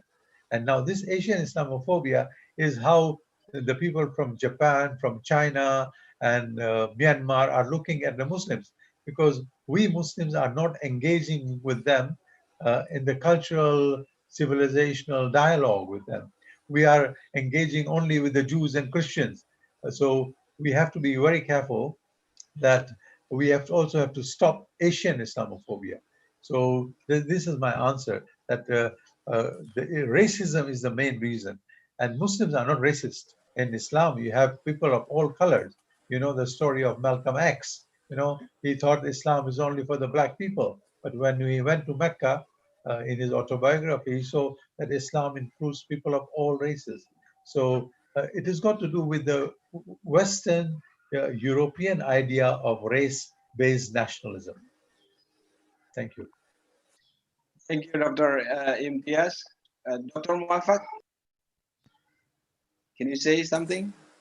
Yeah, thank you very much. For the Islamophobia in Europe and United States, it's not just the term itself, Islamophobia. We use it more than them. We think about it more than them. Actually, we don't have the ability to live outside our countries.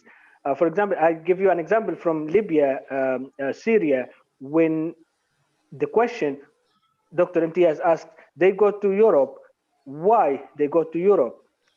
We have some friends here talking about why people from Libya, from Yemen, from Syria, instead of going to Europe, they go to Islamic countries where they can live easier than Europe and without discrimination. I think here we have the financial issue.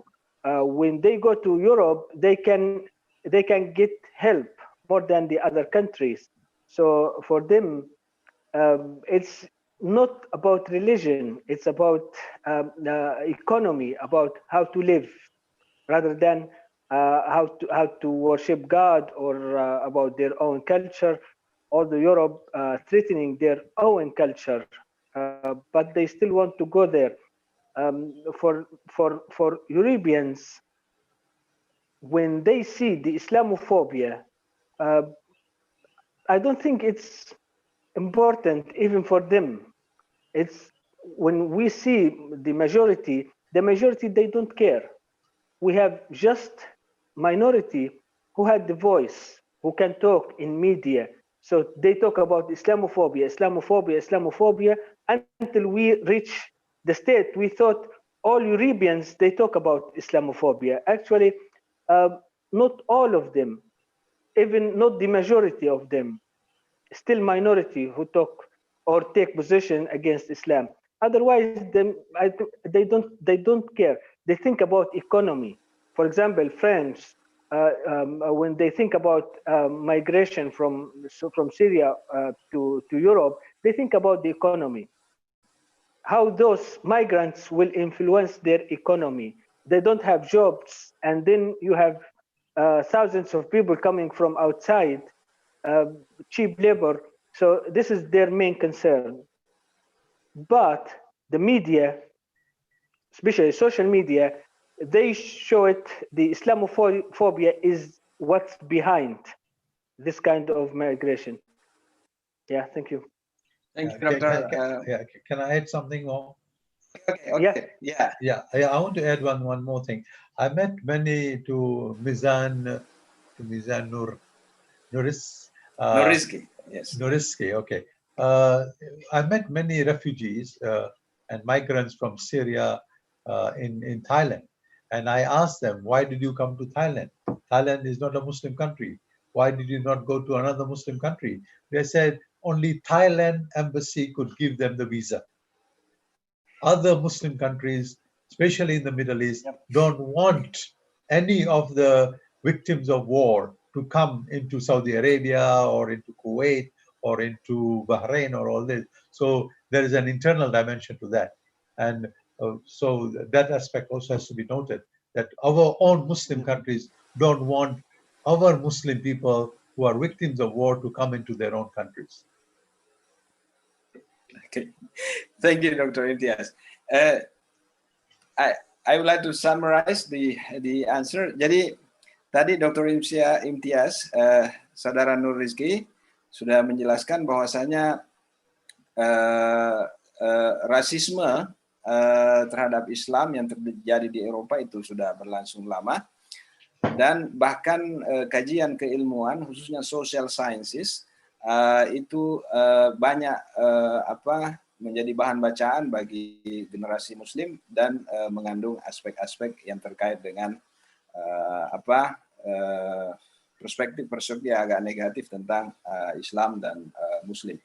Menurut beliau, jalan keluarnya supaya rasisme seperti itu tidak berlangsung lama, harus ada kolaborasi di antara masyarakat Muslim, dan itu diaminkan oleh Dr. Muwafaq. Banyak saudara-saudara kita yang tertimpa krisis politik di Timur Tengah terpaksa harus meninggalkan negara mereka, lalu mereka ke Eropa. Pertanyaannya sekarang, mengapa mereka tidak ke Indonesia atau negara Muslim yang lain di Timur Tengah yang aman dan damai seperti Saudi dan seterusnya. Bahkan dari Dr. Imtiaz, ada yang ke Thailand dari orang-orang Syria yang ditimpa bencana krisis perang. Pertanyaan Dr. Imtiaz ke mereka, mengapa ke Thailand, tidak ke Indonesia misalnya, yang mayoritas penduduknya Muslim? Jawaban mereka, hanya Thailand di antara negara-negara Muslim itu yang ada di Asia Tenggara yang ingin memberikan visa tinggal untuk mereka. Nah, tentu ini hal yang sangat memprihatinkan ya. Jadi negara-negara Muslim yang memiliki kekayaan dan potensi itu enggan untuk berbagi kepada saudara-saudara sesama Muslim yang mengalami berbagai masalah. Nah, menurut Dr. Imtiaz, bukan hanya di Eropa, di Asia sendiri sekarang ini ada kecenderungan lahirnya yang beliau istilahkan dengan Asian Islamophobia. Dan catatan beliau, jadi dialog itu bukan hanya dengan Eropa, dalam hal ini Kristen atau Yahudi, tetapi dialog hendaknya juga dibangun di antara negara di antara agama-agama di Asia ini, sehingga Islamophobia ini bisa mendapatkan perhatian. Ada dua perspektif yang agak berbeda. Menurut Dr. Muafak, Islamofobia itu hanya dalam pikiran sebagian kecil orang Muslim, tapi sebenarnya yang terjadi saudara-saudara Muslim kita yang masuk Eropa misalnya, perhatian mereka lebih pada ekonomi, lebih pada bagaimana mereka bisa hidup layak. Hanya sedikit saja yang punya kesadaran atau perhatian terhadap isu Islamofobia. Tetapi media dan media sosial lah yang memperkenalkan mereka pada konsep-konsep seperti itu. Agak berbeda dengan pandangan Dr. Imtiaz. Nah, sekarang we come to the last session and we still have 3 different questions left, and I would like to read those questions to our panelists. The first one from Egawati Ismail. I would like to ask Dr. Muafak about the radical Islam spreading in Indonesia. What do you think about this radical Islam? As people who once lived in Indonesia, do they really exist movement or just a framing of the media for Muslims who want to adhere perfectly to the rules of Islam? What do you think? That's the first question. And the second one from Diosenda M. I'm glad you can share something with us. I want to ask whether globalization affect Muslim Aqidah explicitly. So whether does globalization affect Muslim Aqidah explicitly? And the last question from Novi Kasari Gobel from the English department, IAIN Manado. How we face or solve the problem that comes from the people that don't have awareness of multiculturalism and cannot accept differences.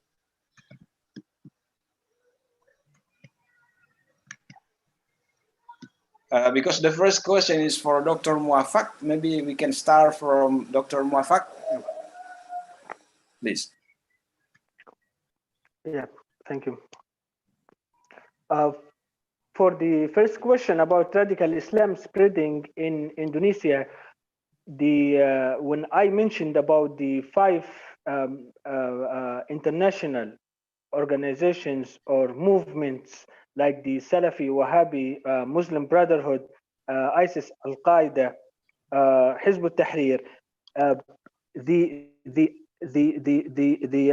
spread of radicalism mostly came from outside Indonesia. So it's like when Islam came to Indonesia, these movements also coming to Indonesia from outside. They are not part from Indonesian society. They are not part from Indonesian culture.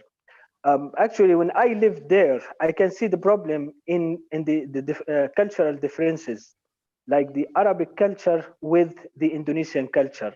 If we apply Islam, which already in the Timor Tengah or Middle East in Indonesia, it cannot fix there. It cannot be there because of the cultural differences. Like in Indonesia, we have many religions, many cultures, many languages. When we apply the same fatwa, which in Libya or Tunisia or Algeria, Saudi Arabia, when we apply this fatwa in the Indonesian context, it cannot fix. So it's like imported fatwa. It cannot fix the Indonesian culture and Indonesian society. So the main reason of spreading of radical Islam is the importing of fatwas from outside, not from inside. mostly it's the rule of Muhammadiyya and Nahdlatul Ulama to take this side. When Indonesian people they want to take a fatwa, they take it from inside, from Muhammadiyya or Nahdlatul Ulama, not from outside.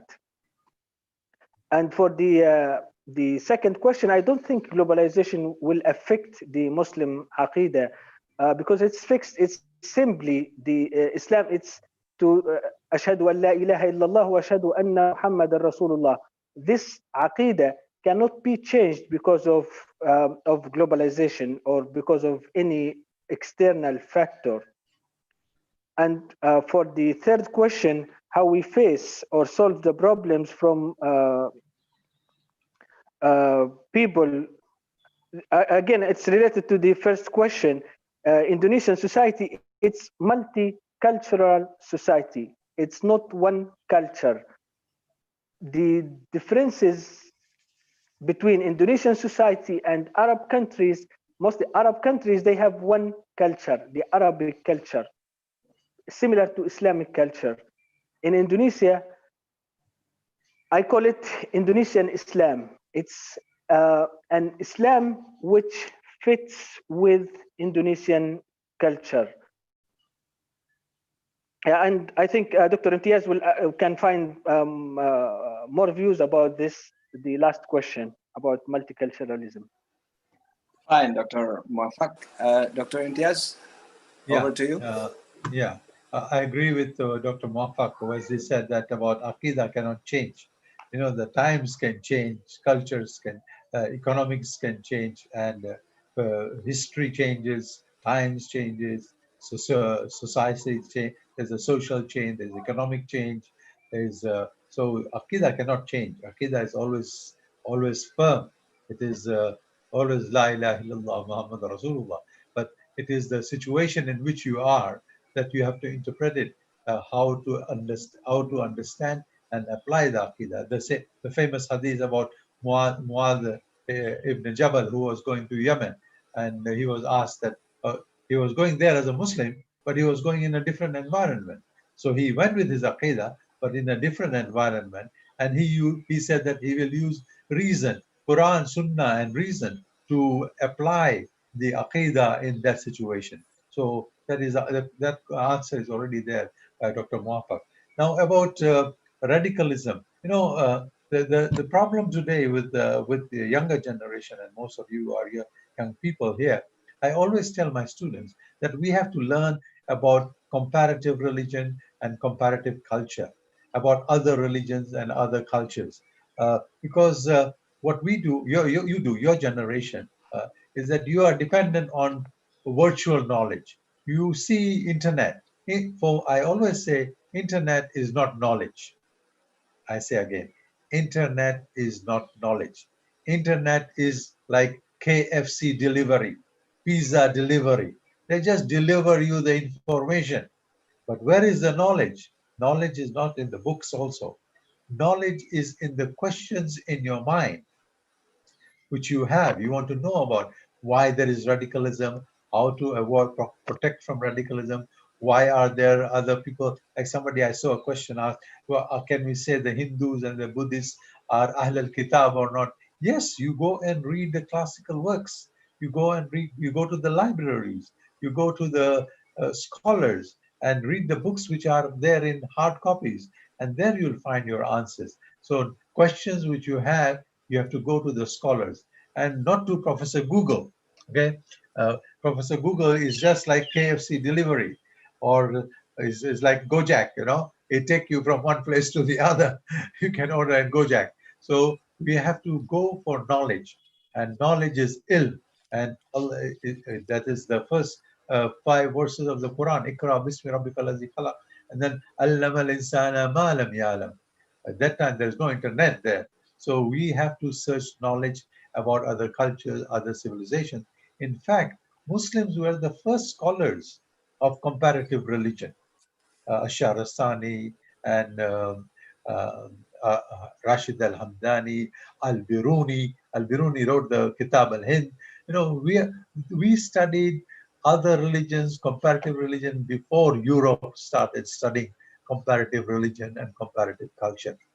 So I advise my young students and also advise all of you here, about 400 of you, that internet is not knowledge, internet is just a source of information.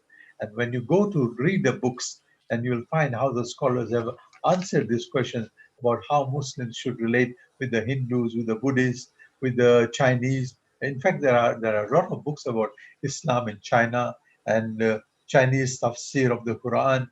You know, there are many of them. And there was a question I saw a question asked about Hadith and Sunnah. The Sunnah is always living Sunnah, in spite of the change of time. Hadiths are only the reports or the news about what Prophet did in a particular situation. So I recommend you to read the book by Fazlur Rahman, Islamic Methodology in History, and read the book by Franz Brodel about history of civilizations. So if you go to read books like this, you will get understanding and knowledge about how Muslims have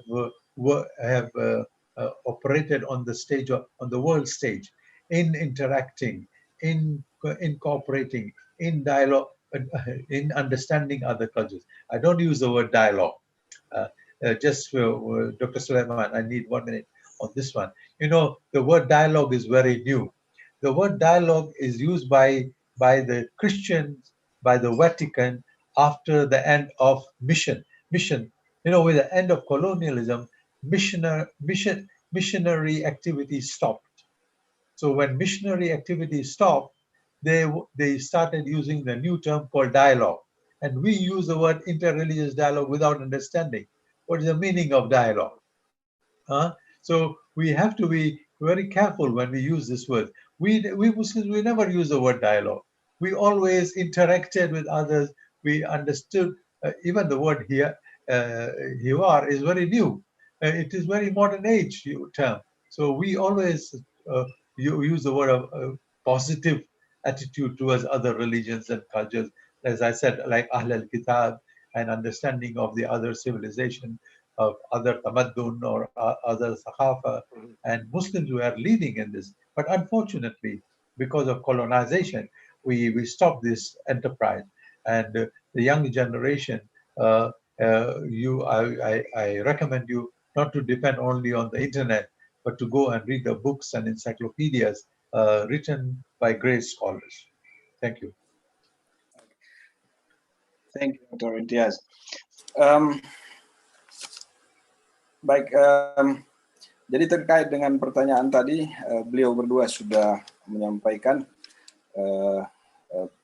Pertama, soal akidah. Jadi akidah tidak bisa berubah. Jadi globalisasi menurut beliau berdua tidak akan bisa mempengaruhi akidah yang intinya kalimat La ilaha illallah Muhammadur Rasulullah. Kemudian dari Dr. Muafak, beliau menjelaskan bahwasanya radikalisme atau berbagai aliran transnasional yang ada di Indonesia itu datang dari luar Indonesia dan tidak bisa atau sangat sulit, bahkan mustahil untuk beradaptasi atau sesuai dengan budaya Indonesia. Beliau mencontohkan misalnya budaya yang datang dari Arab, yang beliau istilahkan dengan budaya Arab. Tentu tidak begitu saja bisa diterima dalam konteks budaya Indonesia. Karena itu beliau memilih istilah Indonesian Islam, jadi Islam ala Indonesia. Beliau membandingkan antara Indonesia dengan negara-negara Arab yang merupakan kebanyakan dari organisasi atau pergerakan transnasional ini bersumber. Beliau membandingkan Indonesia ini masyarakat multikultural, sementara negara Arab cenderung monokultur, hanya budaya Arab saja. Sehingga kalau budaya mereka diimplementasi di Indonesia, kita akan mengalami berbagai kesulitan. Nah, lanjut soal akidah. Akidah tidak mungkin berubah, tapi bagaimana kita mengimplementasikan akidah itu yang fleksibel dan akan berkesesuaian dengan kondisi dan waktu. Dr. Imtiaz menjelaskan sahabat Rasulullah SAW, Muaz bin Jabal sudah mencontohkan saat akan berdakwah ke Yaman. Yaman memiliki budaya yang berbeda dari Jazirah Arab, asal Mekah, asal Islam diturunkan. Apa kata Muaz? Beliau akan berdakwah dengan Al-Quran, Sunnah, dan akal pikiran. Itu semua untuk menghindari kecenderungan untuk berpikir radikal. Beliau menekankan, Dr. Imtiaz menekankan, sangat disayangkan generasi muda Muslim sekarang itu cenderung menjadikan internet sebagai pengetahuan dan cenderung tidak mengapresiasi untuk membaca ajaran-ajaran agama lain. Menurut beliau kita harus membaca ajaran-ajaran agama lain, dan itu bukan hal baru, sudah dicontohkan oleh para pendahulu kita di masa-masa lalu seperti As-Sarastani dalam bidang perbandingan agama atau comparative religion. Beliau menekankan lagi bahwa internet bukan pengetahuan, tapi hanya sumber informasi. Pengetahuan yang sesungguhnya adalah pertanyaan yang kalian, anak muda, miliki dalam benak kalian masing-masing, dalam pikiran kalian masing-masing. Itulah substansi atau esensi pengetahuan. Dengan pertanyaan itu, beliau menganjurkan supaya generasi Muslim langsung mengakses sumber-sumber keilmuan yang ada dalam literatur Islam, dan tidak menjadikan internet atau Mr. Google sebagai ilmu pengetahuan, hanya sebagai sumber informasi saja. Beliau mencontohkan misalnya soal sunnah. Sunnah itu informasi tentang apa yang dilakukan oleh Rasulullah SAW, diperbuat oleh Rasulullah SAW masa lalu, tapi kita dalam kehidupan sekarang harus menghidupkan tradisi living sunnah. Jadi kita harus memiliki strategi, memiliki wawasan bagaimana mengaplikasikan sunnah Rasulullah dalam berbagai konteks. Bahkan beliau mengarahkan kita misalnya untuk membaca karya-karya Fazlur Rahman, di mana kita bisa belajar banyak hal tentang bagaimana mengimplementasi sunnah di zaman modern sekarang ini. Nah, beliau memberikan catatan bahwasanya istilah dialog itu secara historis agak problematis, sebab istilah dialog itu bersumber dari tradisi yang dikembangkan dalam misionari. Saat penjajahan berakhir, misionari berakhir, disitulah mulai digunakan istilah dialog. Beliau menekankan bahwa kita sebagai beliau lebih cenderung menggunakan istilah misalnya memahami, understanding, atau interaksi dengan berbagai pihak dari berbagai keyakinan dan kepercayaan. Termasuk dalam istilah bahasa Arab misalnya hiwar, itu termasuk istilah baru, karena itu beliau menganjurkan kita untuk lebih pada istilah misalnya understanding atau interaction yang memiliki basic jelas dalam perspektif Islam atau Muslim. Baik, okay. Before, that's the last session for question and answer. I think we have been more than 3 hours. It's not easy to stay online. So, but I would like to ask like a closing statement from both of you. Maybe start from Dr. Imtiaz, short close statement, and then Dr. Muafak before we end up this plenary session. Please, Dr. Imtiaz.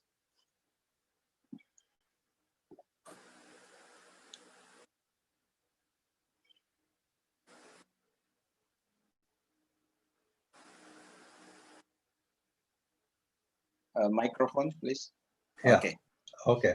And thank you very much. Yeah, we have been talking for 3 hours, and I think we have already talked on many issues. I would just say 2 or 3 words, saying that the future is multicultural, and we Muslims have to be prepared ourselves, to be multicultural, not to be exclusivist, not to separate ourselves from the other, because as Nabi Muhammad sallallahu alaihi wasallam said in his last sermon, that those who were present there should take the message of Islam to the others.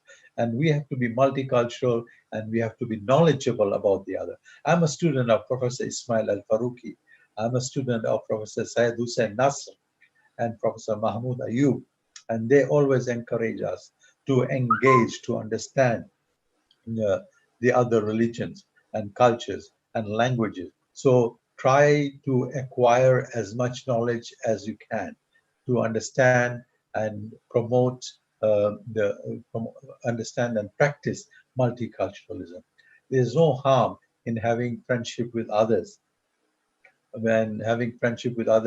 because that way we become the model of Islam to the others. I have many students when I was teaching in Thailand, and my students were Buddhist monks. Really, they did from Burma, from Myanmar, from Sri Lanka. They said they did not understand Islam.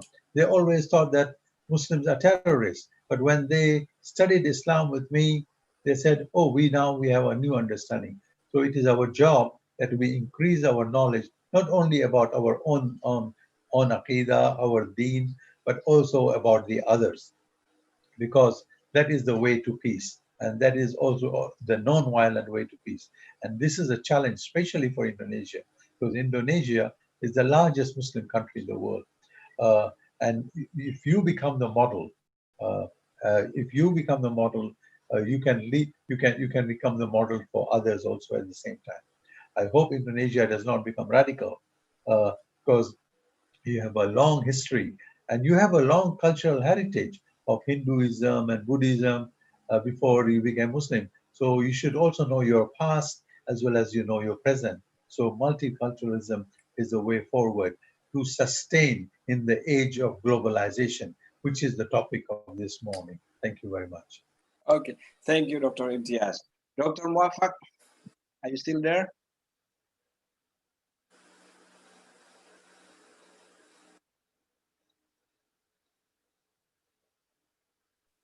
Hello, Dr. Muafak. I think. Yes. Okay, thank you. Yeah. Can you give us your closing statement? Yeah, thank you very much for inviting me for this talk. I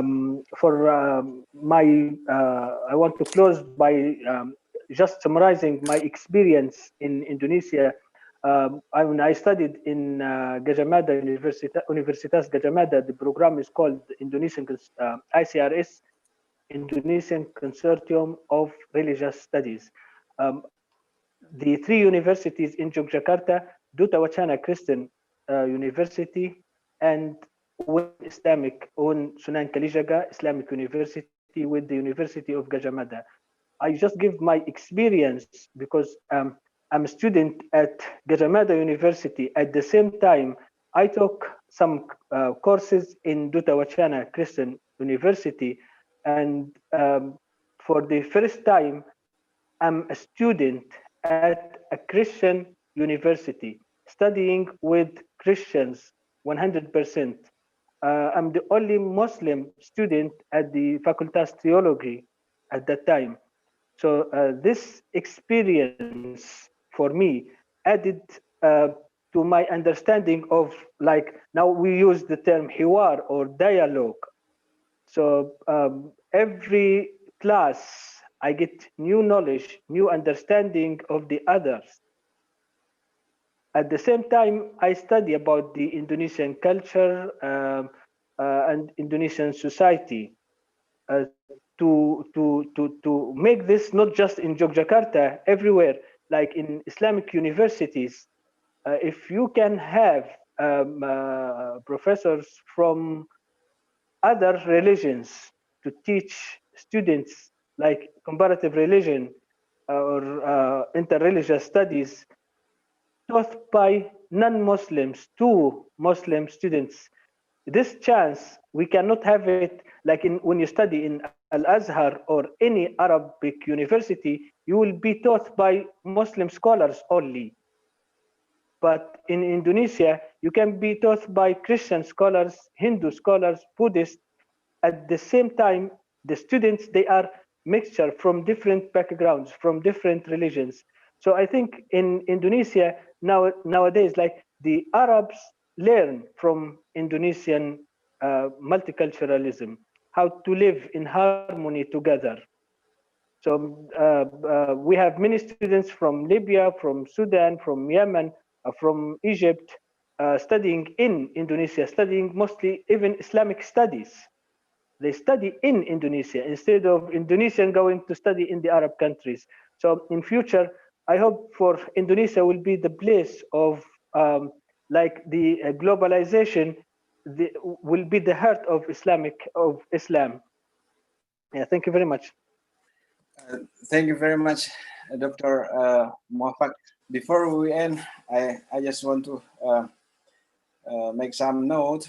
So tadi Dr. Imtiaz dan Dr. Muafak luar biasa. Pertama, beliau mengapresiasi keragaman dan bagaimana kita menjalankan keragaman di Indonesia.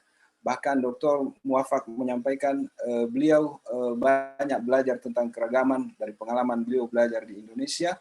Dan kedua, pembicara sangat mengharapkan dan sangat menginginkan bahwa kita Indonesia menjadi contoh, menjadi model untuk dunia Islam lain. Bahkan Dr. Muafak sangat memimpikan Indonesia suatu saat menjadi sentra pembelajaran Islam yang multikultural untuk negara-negara Islam yang lain. Dan terakhir, Dr. Imtiaz lagi menekankan bahwa masa depan kita adalah multikulturalisme. Jadi tidak ada masa depan kecuali multikulturalisme. Beliau mewanti-wanti jangan sampai kita bersikap eksklusif, berpikir eksklusif, memisahkan diri dari orang lain. Beliau bahkan menyampaikan, saya ini murid dari Profesor Ismail Al-Faruqi, kemudian Najib Al-Atas, dan beliau menganjurkan bahwa kita semua selalu memperhatikan dan selalu berusaha untuk mempelajari agama dan keyakinan orang lain. Beliau menekankan tidak ada salahnya, tidak ada bahayanya kita membangun pertemanan, kita membangun persahabatan dengan berbagai orang dari berbagai keyakinan dan kepercayaan. Dan pengalaman beliau berinteraksi dengan komunitas Buddha di Thailand, para tokoh-tokoh agama Buddha, sebelum berinteraksi dengan Dr. Imtiaz, mereka beranggapan bahwa Islam itu hanya terorisme, hanya radikalisme, tapi mereka menemukan Islam yang ramah, yang baik melalui interaksi dengan Dr. Imtiaz. Dan itu semua adalah tantangan, amanah bagi kita semua sebagai generasi Indonesia. Dan saya mengakhiri sesi ini. We like to end this session. This really wonderful discussion, wonderful perspective, so many information, so many knowledge we received from both of our distinguished speakers. Hopefully, this is not the last time we interact. Hopefully, we can interact face to face in the future time when the COVID-19 is not there anymore. Thank you, Dr. Imtiaz. Salam from Yayan, Manado. And thank you, Dr. Muafak. Salam from us. And the best for all of you and for the all audience too. And then I return to the administrators, the coordinators of this program. Mr. Ali, are you there?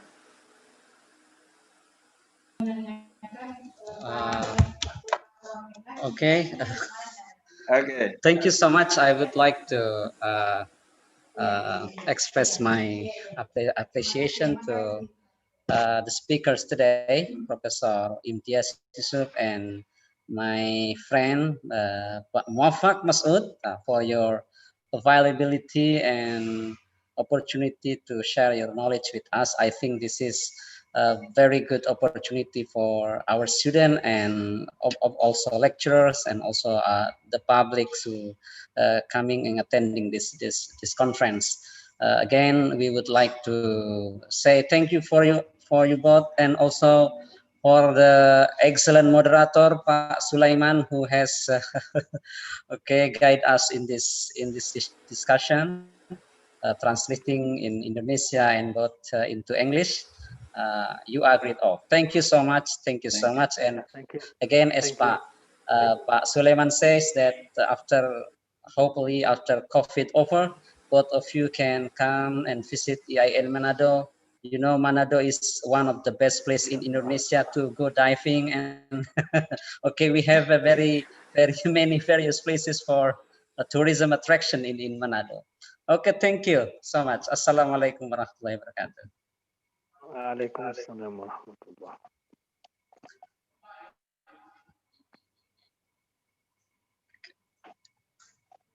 I'll contact later.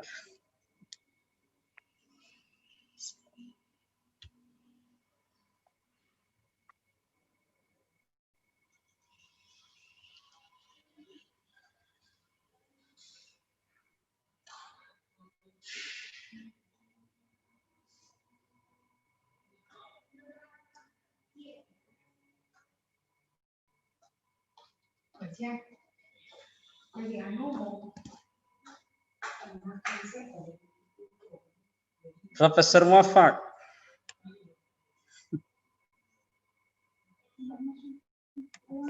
Assalamualaikum. Okay, thank you so much. One day you have to visit Manado, yeah? Okay. Inshallah, this is a promise. Okay, Inshallah. Inshallah. I'll contact you by WhatsApp. Okay. Inshallah. Inshallah. Assalamualaikum warahmatullahi wabarakatuh. Waalaikumsalam warahmatullahi wabarakatuh. Karena dia mau urus nanti beasiswa.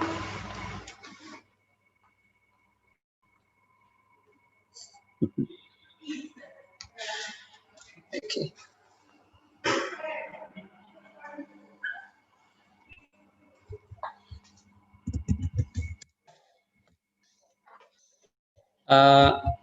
Oke, ini Mas Bos. Untuk para peserta yang ini pengumuman sekalian untuk para peserta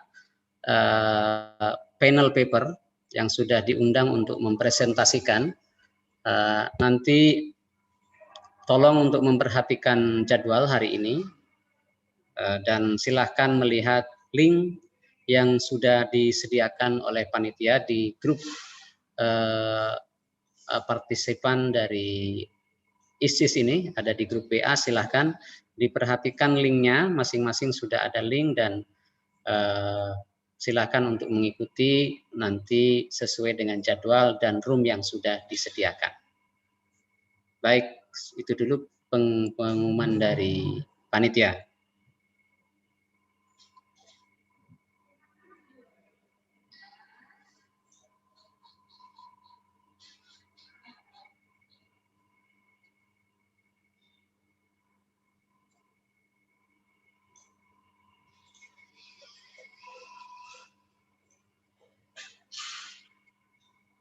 Dan diharapkan untuk mengisi daftar hadir.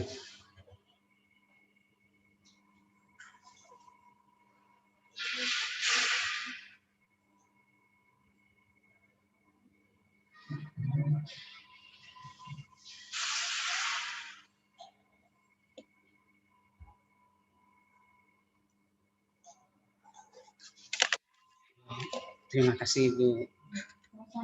Maaf pengganggu nih. Sesi ini sudah dulu.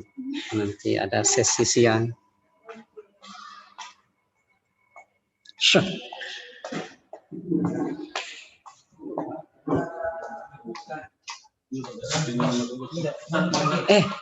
Udah. Mantap Padlan. Ada suaranya di sini. Siapa yang mau makan? Saya sudah. Oh iya.